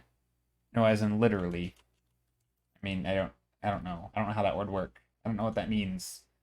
I don't know what it means to have spikes literally be the path. You have to Indiana your Jones away from spike to spike, otherwise lava. I mean, it there's water and maybe there's like, I don't know, crocodiles in it or leeches. But yeah, maybe you would want to be on the spikes. But I think yeah, either way, visually speaking, these could be the path, which means I could get rid of like these. Or I could go the other way and get rid of these and have this be the path. I mean, it's all kind of the same thing. Visually speaking, it's the path. If you wanted to add a character, you could draw, or I could draw a character, or you could draw a character jumping from spike to spike. Just playing the Lore's lava with the drawing. Yeah, I feel like that is like the definition of the like creative process, or at least my creative process is sort of just imagining what you could do here and being like, oh, you could play Flora's Lava. Let's add lava, and you could be like, okay, well now we're just gonna take in, these, and we're just gonna just literally slap in lava. It's like, okay, here's all the lava. And it's like, lava everywhere, and like it would look cool. Like especially if you draw it well, like it absolutely would look good. Um, like I think you could totally pull this off for this painting. Like, here's all the lava, and just you could literally make it lava in the painting, and it's like, okay, it's a totally different painting now, but you could do it. And then I realize I'm on the wrong layer. No, I'm not on the wrong layer. Right? And then of course we'd have to have all the, in the back we'd have that glow from the lava, so we'd have the backlighting, some underneath lighting. Look at all the glow back here. That just has this orange glow in the distance from all the. But yeah, I mean, it's kind of silly, but it works. I don't think that's the route I'm going to go. Although I do think I would want to add some of that light back here. I think that's a smart choice. Coming in here with, like, lighting like this. I don't blame you. Yeah, I mean, also this close to the end of stream, I think changing up the idea is risky, kind of. If I actually want to end on something on a high note. um, I should channel the advice I just gave Kath, though, which is just do it.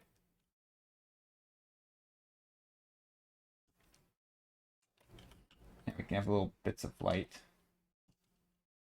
Maybe next stream, I don't know. I like the idea of seeing you do a lava painting. Yeah, I've done some lava paintings. Typically, I do things like when I do lava, it's like lava and snow. I'd like to do another lava in a forest, like a forest scene with lava. I like the sort of contrast of. Here, let me show some of the lava scenes I've done if I have any on hand. Do what your heart tells you. Yeah, I mean, I know it's cheesy advice, but totally agree. Gotta do what your heart tells you to do. Also, speaking of that book that I just finished, ooh, like Mexico vibes. I don't know.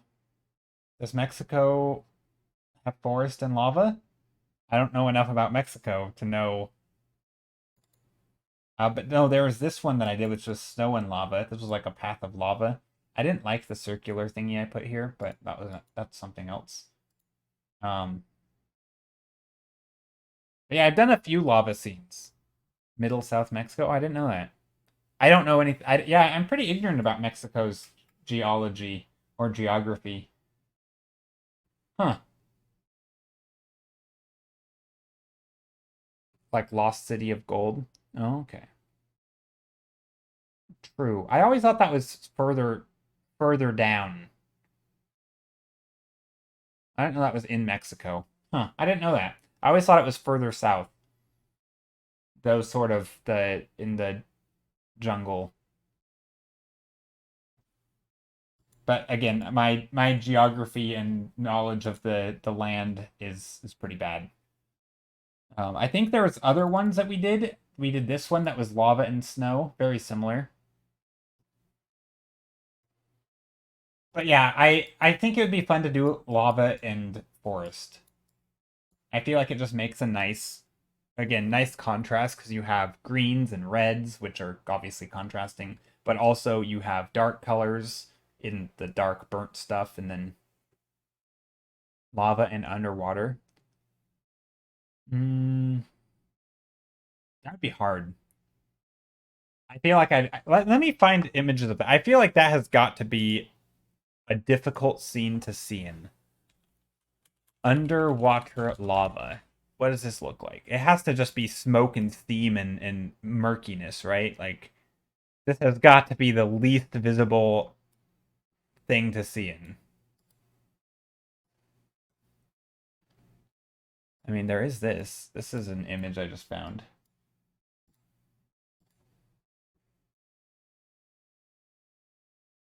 I don't exactly know what's happening. What are they doing? Why is there just is this real? How is there just lava coming out of there? How does that work? That doesn't make sense. That doesn't look real.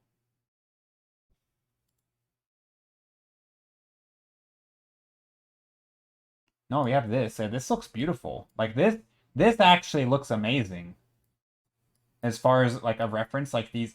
And again, a lot of this has to do with the lighting. And this must be my guess is this is quite shallow to get this kind of lighting because you have like the ambient light from above. So this has got to be very shallow. But like I don't understand quite what's happening here. Like how is there lava coming from this? Like what is that how does that work? I don't get it. This is a dragon egg? Yeah, what I don't understand. Is this a real photo? I'm so confused. Like what am I looking at? How are there just these things with lava in the middle? What does this mean? How does that happen? What? I'm so confused. I feel like normally when I see lava and water, I think of this, which is just like smoke and steam and hard to see visuals because it's so there's just so much stuff going on. Sea tubes. Formation of a sea tube lava tube.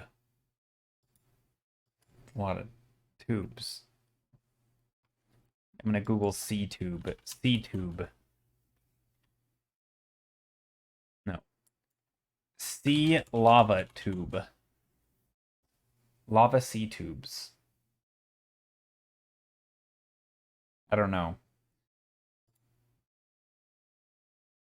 Yeah, see, this is also what I think of when I think of water and lava. You just get a lot of this gray, steamy stuff, which is hard to see. The more you know. Yeah, I like looking at stuff like I I don't think under this is probably not a thing I'm gonna do. I think I could pull it off if I had enough time to do to do a scene of underwater and lava. I think it would be hard to make it clear what it is. I think you'd have to the things that make it clear are like subtleties and like making sure that you can tell it's steam or smoke and bubbles to like I think there's little subtleties to show what things are. I think I'm gonna maybe try to do. Again, I like the idea of doing forests in lava. I haven't done a lot of that, and I think it makes for a nice. Maybe we'll do that next time. Yeah, it's cool looking. Oh, this one. Oh, that's fancy. That just looks fake. I know it's real. That's wild. The Earth is insane. Red, yeah, they do complement each other. And like I feel like this, I don't know. Also, underwater stuff's hard. That's like playing on hard mode, which again I don't have any issue with playing on hard mode, but for stream I kind of sometimes like to go easy mode, which is do things that I'm kind of familiar with or that I think would just work because of something about it. Whereas I think sometimes things just don't work. You have to really, really work at it to make it work. Which, funny enough, I actually think these little stalagmites or stalactites, both pointy bits, I think they are things where you have to actually make them work. If you just paint them as they are, they don't actually look that good, I think. You have to design them a little bit because, again, I'm not saying I've done a good job at it, or really at all. But I think to make them look good, it does require some amount of design and intentional because they're kind of just big blobs with this nondescript texture.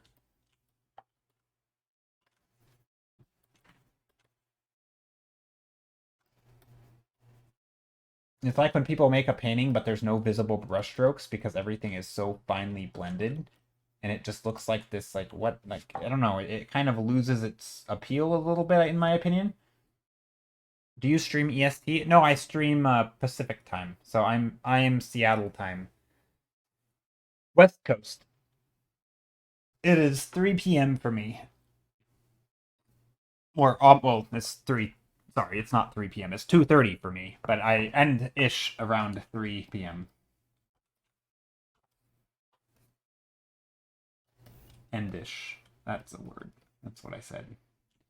Oh, gotcha. What wanna catch if you do the lava thing tomorrow? So no, I'm not gonna be streaming tomorrow. My next stream is on Thursday. So I stream Monday, Thursday, and Saturdays.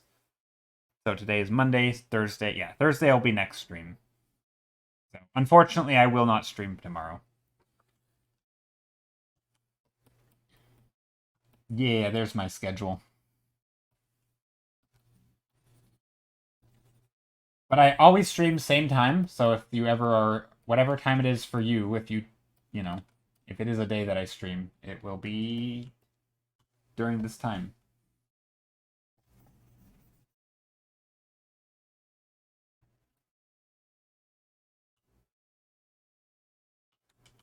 Yeah, I try to stick to a schedule. That way people who can show up sometimes, they typically can show up most, like if you're someone who can be here on a Saturday because of scheduling, then, I'll be here every Saturday at that time. So, or if you're someone who can be here on a Monday, then I'll be here that.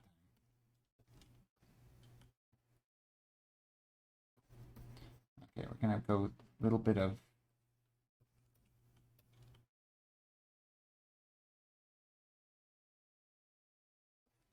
light.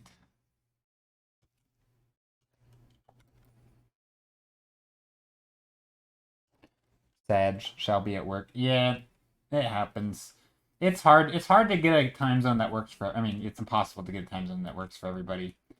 And everybody works at different times. It's funny. I actually do not stream at a good time for people in the U.S. Unless you get off at like 3 or something in the U.S. and you're on East Coast. There's pretty much no hope. It's also why there's a lot of Europeans who can catch stream. Starting a stream at 11 a.m. on weekdays, most people work at 11 a.m. Maybe they'll have like a lunch break or something during stream, but for the most part, it's not a good American time zone. Yeah, it's like evening Europe or late night, I guess. It's okay. I get to stare at your work with Chief. Yeah, yeah. So I don't even. I mean, this is something I should bring up. I'm not even sure how's I mean maybe it's in the spot to ask, but like how's the animation thing going on that? Like I feel like there was kind of the group sort of fragmented, and then I'm like, okay, I haven't seen anything, but not that I need to unless there's something specific that I need to see. But yeah, anyway, I'll DM you. I don't know. feel like I... Yeah, it's probably... Yeah, probably not.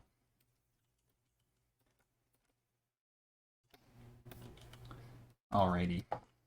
I don't know if I'll be able to DM you today, though, because I do need to make a call after stream, and I may or may not be doing something immediately after, but we'll see. I will DM you.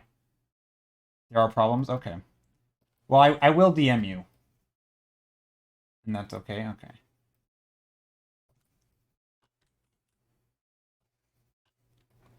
Alright. Well, problems aren't typically great, but, you know, there's always some problems. That's life, I suppose, but...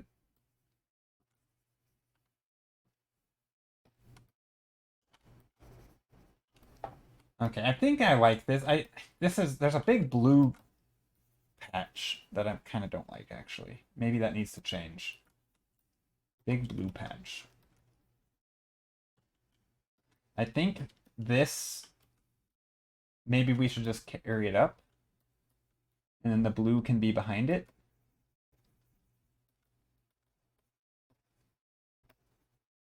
Something like that.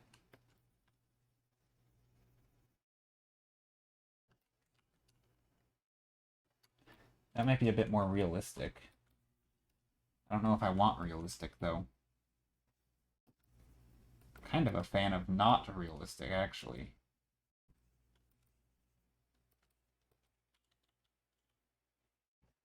Yeah, maybe this will work, and then we can have little spikies up here as well, back in the distance. They can be catching some random light or something.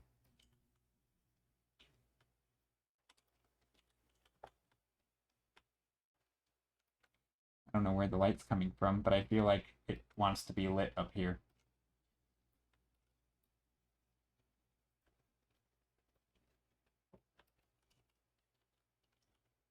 Kind of changing it as I go. Which is typically how I work, I feel like. It's very much just, if I feel like there's something that's going to work better, I want to go with that.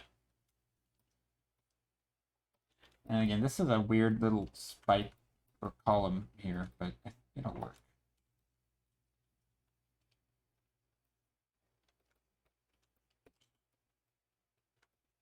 And this weird teal color, it's kind of strange. But I like this. I think that's good. Okay. Let's see, what else? I think this is about it before I end. I think we're gonna keep on just detailing a little bit more, and then I'm gonna end stream.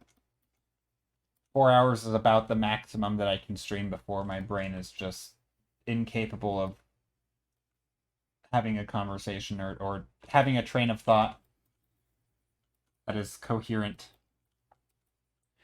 Okay, so this line is a little too perfect, I think. And by perfect, I mean too straight. Not like, I made it too good. Definitely not that.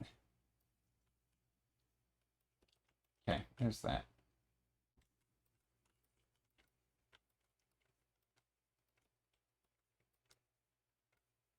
Okay, here's this. And that. Some lighting. Some things. And some stuff. Okay, lots of little pokies. Pokey boys. Sticking up all over. Do I like the color? I mean, this is very blue. Like, extremely blue.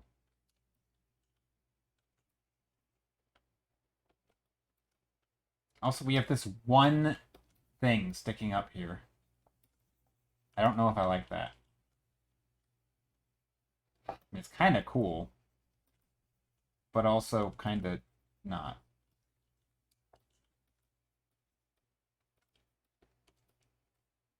What is it? Why is it sticking up? Maybe it gets really thin in the middle. I imagine stalagmites and tights can bridge, right? I'm sure there's bridging ones where they're actually one and the same.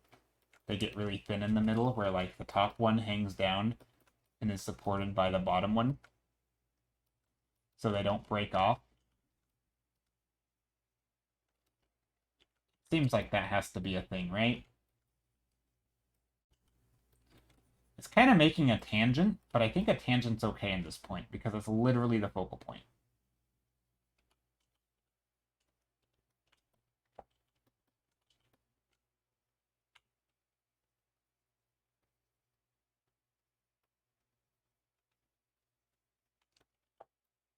Like nobody's gonna complain if the focal point's a tangent, right?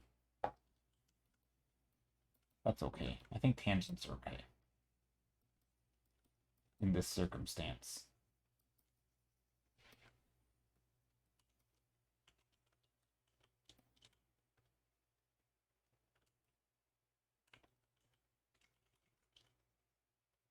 Maybe some negative space over here. So this is gonna be like sunlight poking through.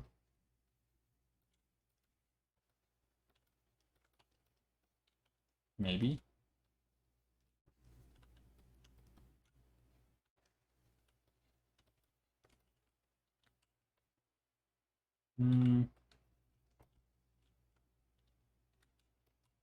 Maybe not right there. Maybe right. Maybe I'll move it. Maybe over here. It's a little closer.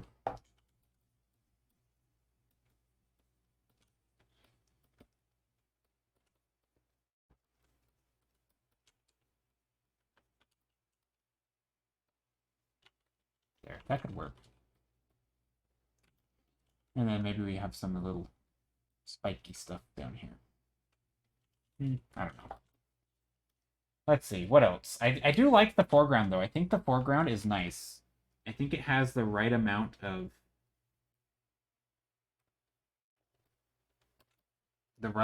light. It's interesting enough. Maybe this part can come in here, though.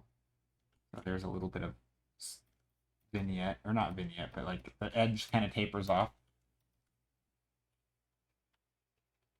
Also, these should probably have shadows. Unless they're vampire stalagmites.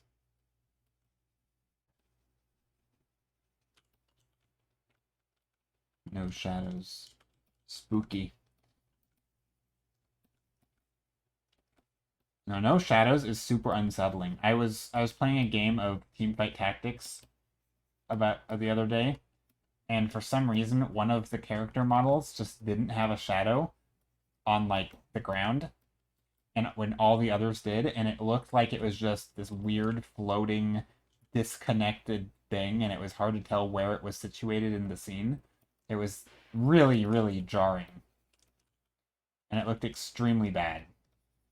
But it was just a visual bug on my end, I think.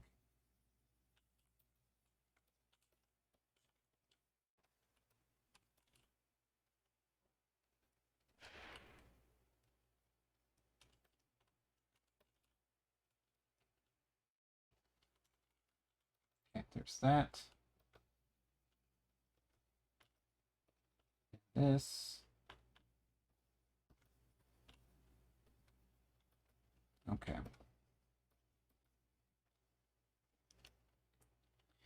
Do I like this? I think I do.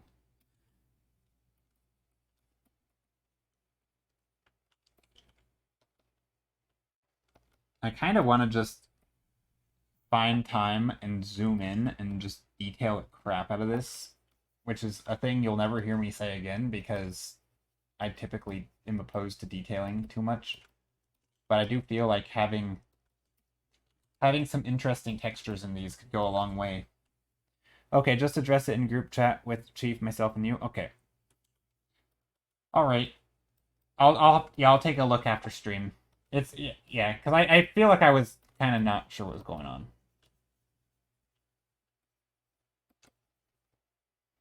You've been saying that lately a few times. Me? What, detailing stuff? I know. I think Kath. I think for me, the problem with detailing a lot is like I like the idea of it sometimes, but I don't actually like to do it in practice. You know, it's sort of a like I like the effect and I have an effect I want to achieve, but doing it is not a fun result. Right? It's like everybody likes the idea. Yeah, I mean it's.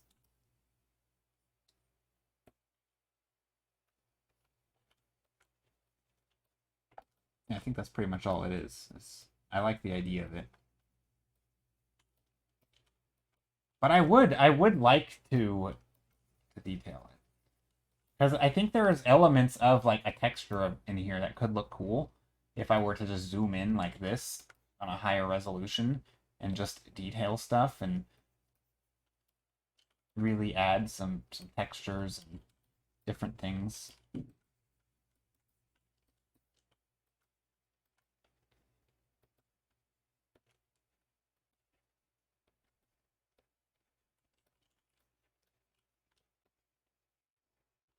Because right now a lot of my texture is just like scribbles,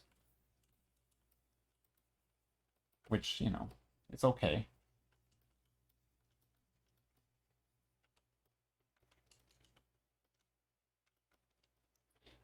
Francis VCA, thank you for the posture check redeem. I am now sitting up straight. Basilisk, hello, you've been lurking. You returned from a big ol' lurk. Welcome back.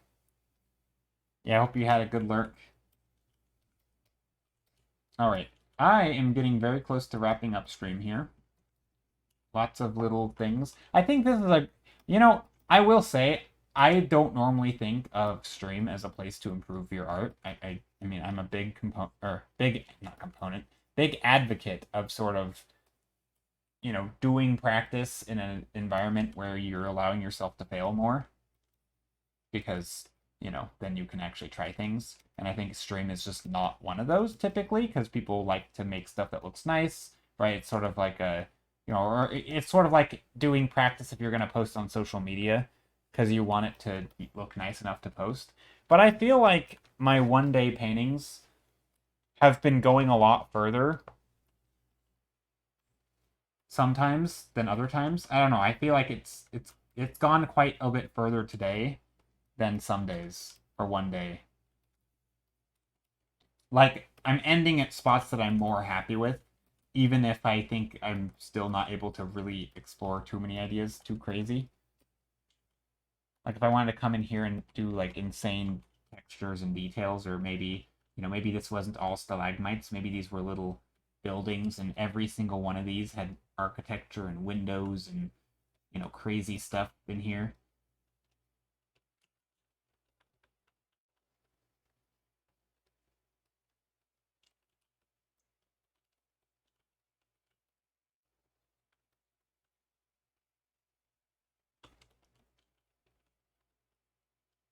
I'm currently training I'm training filing filling and environment with basic geometric. Oh, you're training filling and environment with basic geometric shapes and shading them. Oh, that's good. Yeah, I mean, heck, that's very similar to what I'm doing in this, right? Is simple geometric shapes, aka cones, and I'm literally just lighting sides of them, a little bit of light, a little bit of shadow. In this case, it's mostly just room light.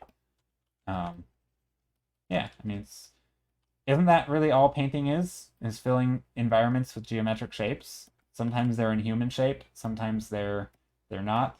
I mean, it's kind of the same. It's sort of all the same stuff, really. This is why I think at its core, being able to draw in perspective is like the most crucial skill, because if you can draw forms in perspective and cast a light on them and shade them the shading the forms in perspective, then you're basically set. Like you can pretty much draw whatever in theory. Now, I think a lot of times at some point you just stop thinking about it as like, oh, I have to draw this in perspective. It's more like I'm just going to draw a form. But the underlying fundamental skill of treating things as perspective, right? Like there's a big difference between drawing a cube right here in the scene. Oops, that's not it. Right. There's a big difference between drawing a cube here. Let's go like that. Right? And drawing a cube up here, right? There's a huge difference in sort of right? And where you're looking at it, right? Here you're looking up, here you're looking down. If I draw a cube in the middle, it's going to look like this or something, or, you know, wherever the eye line is. In this case, it's like down here, so it might look like this. But, like, there's a big difference between these, and obviously they're not totally accurate because these are just eyeballed, but, or, you know, if I rotate a cube, right, it's like, okay, here's a cube, to some degree that's rotated, that isn't very well rotated. But you get the idea. Yeah, anyway. I feel like there's a big difference, and then knowing that just when you are sketching. Also, I really like the red in here. I will say, maybe some red birds flying through here.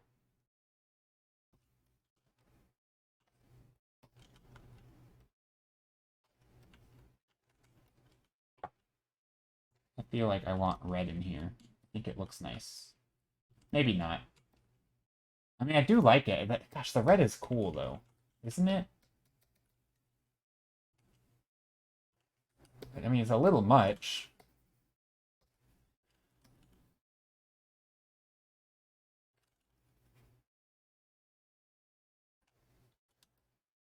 Nah, I think white would be the... If I wanted birds, I would do white or yellow. Let's see. Let's go white and yellow. Maybe an orange. A red-orange. I mean, I think the reason yellow wouldn't work is because these are gonna make it look like they... I mean, these could just be mistaken for highlights on the rocks. So that's why I think red would actually be a smart move, because you're then sure that it's not just highlights. Also, there should probably be, like... I mean, I guess we could go like that, where we just put little blobs in here.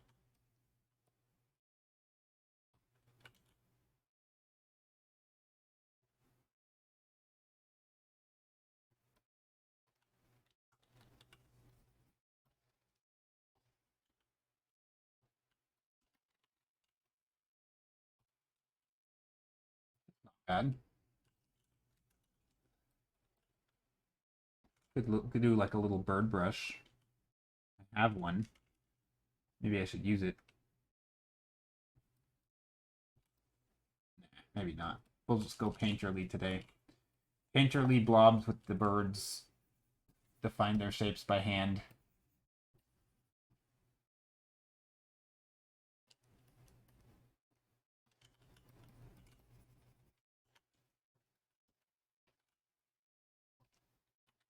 Birds here.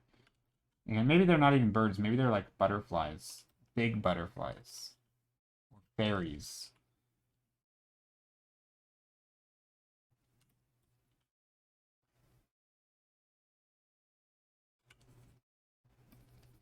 I don't know. It could be anything. Just little sparkly things.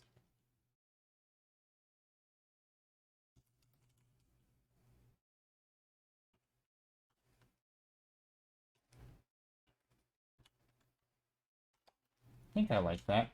Again, scale might be a little weird.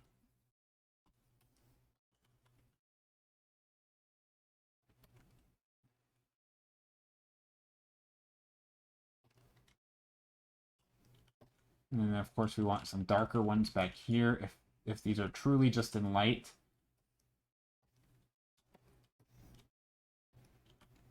I mean, technically, if these are in light and there's light coming down somewhere, we should probably put lighting over here as well to show that they're... But I think that'll work. Maybe they're glowing. Maybe that's what's happening.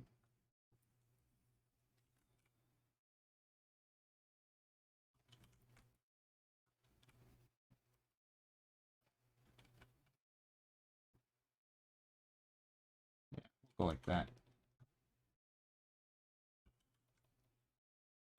There we go. Wonderful. Little birds in the scene.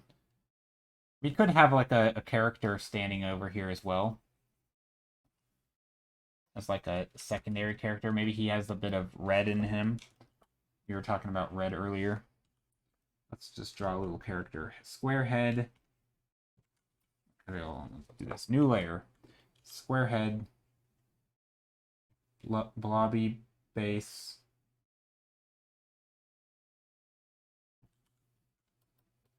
And just dark.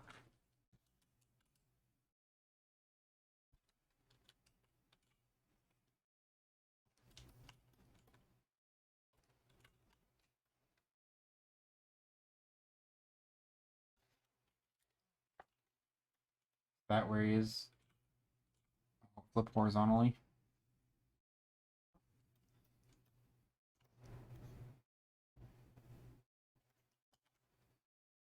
Maybe he has a little bright red hat.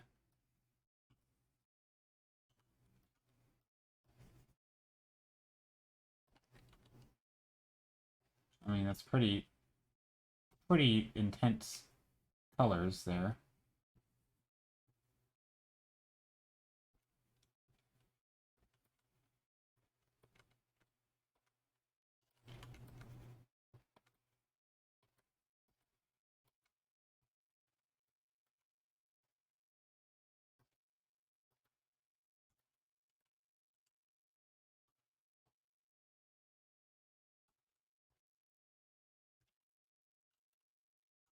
I don't know. I don't think. Nah, let's get rid of that. All right, I'm gonna end here. Thank you all for hanging out. I really appreciate it. Sorry again, spam. Oh, never mind. Hold on. Kath posted something. Sorry, I'm spamming all my art today, but it feels so good to be arting in. Oh no, I thank you so. Oh my gosh, this is beautiful. This is amazing. Your sketching is so good. I feel like you have improved so much from like the first time I saw you sketching, but like, so what, like 3 years ago, probably, or something? I don't know how long it's been, but seriously, this is so good. Ah, it's so loose and flowy. Your sketching is so like like all the little hair squiggles, like all the little shapes and stuff. It's very it's insane. It is insane. But yeah, all the hair, like the little squiggles, right? Like I don't know what you want to call them. I mean, I don't want to call it scribbles, but you know what I mean. Like the sort of implied details, the looseness of it all. I love it. The whole thing is, yeah, it's wonderful.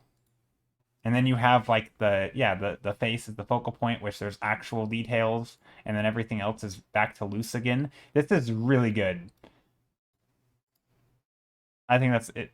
That is a beautiful sketch. Super good job. All right. Thank you all so much for being here.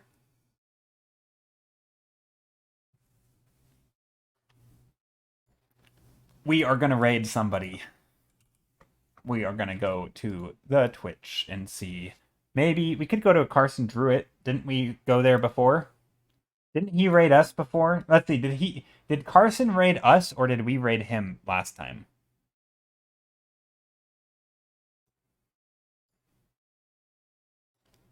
I feel like he raided us. We went to Sam Peterson, right?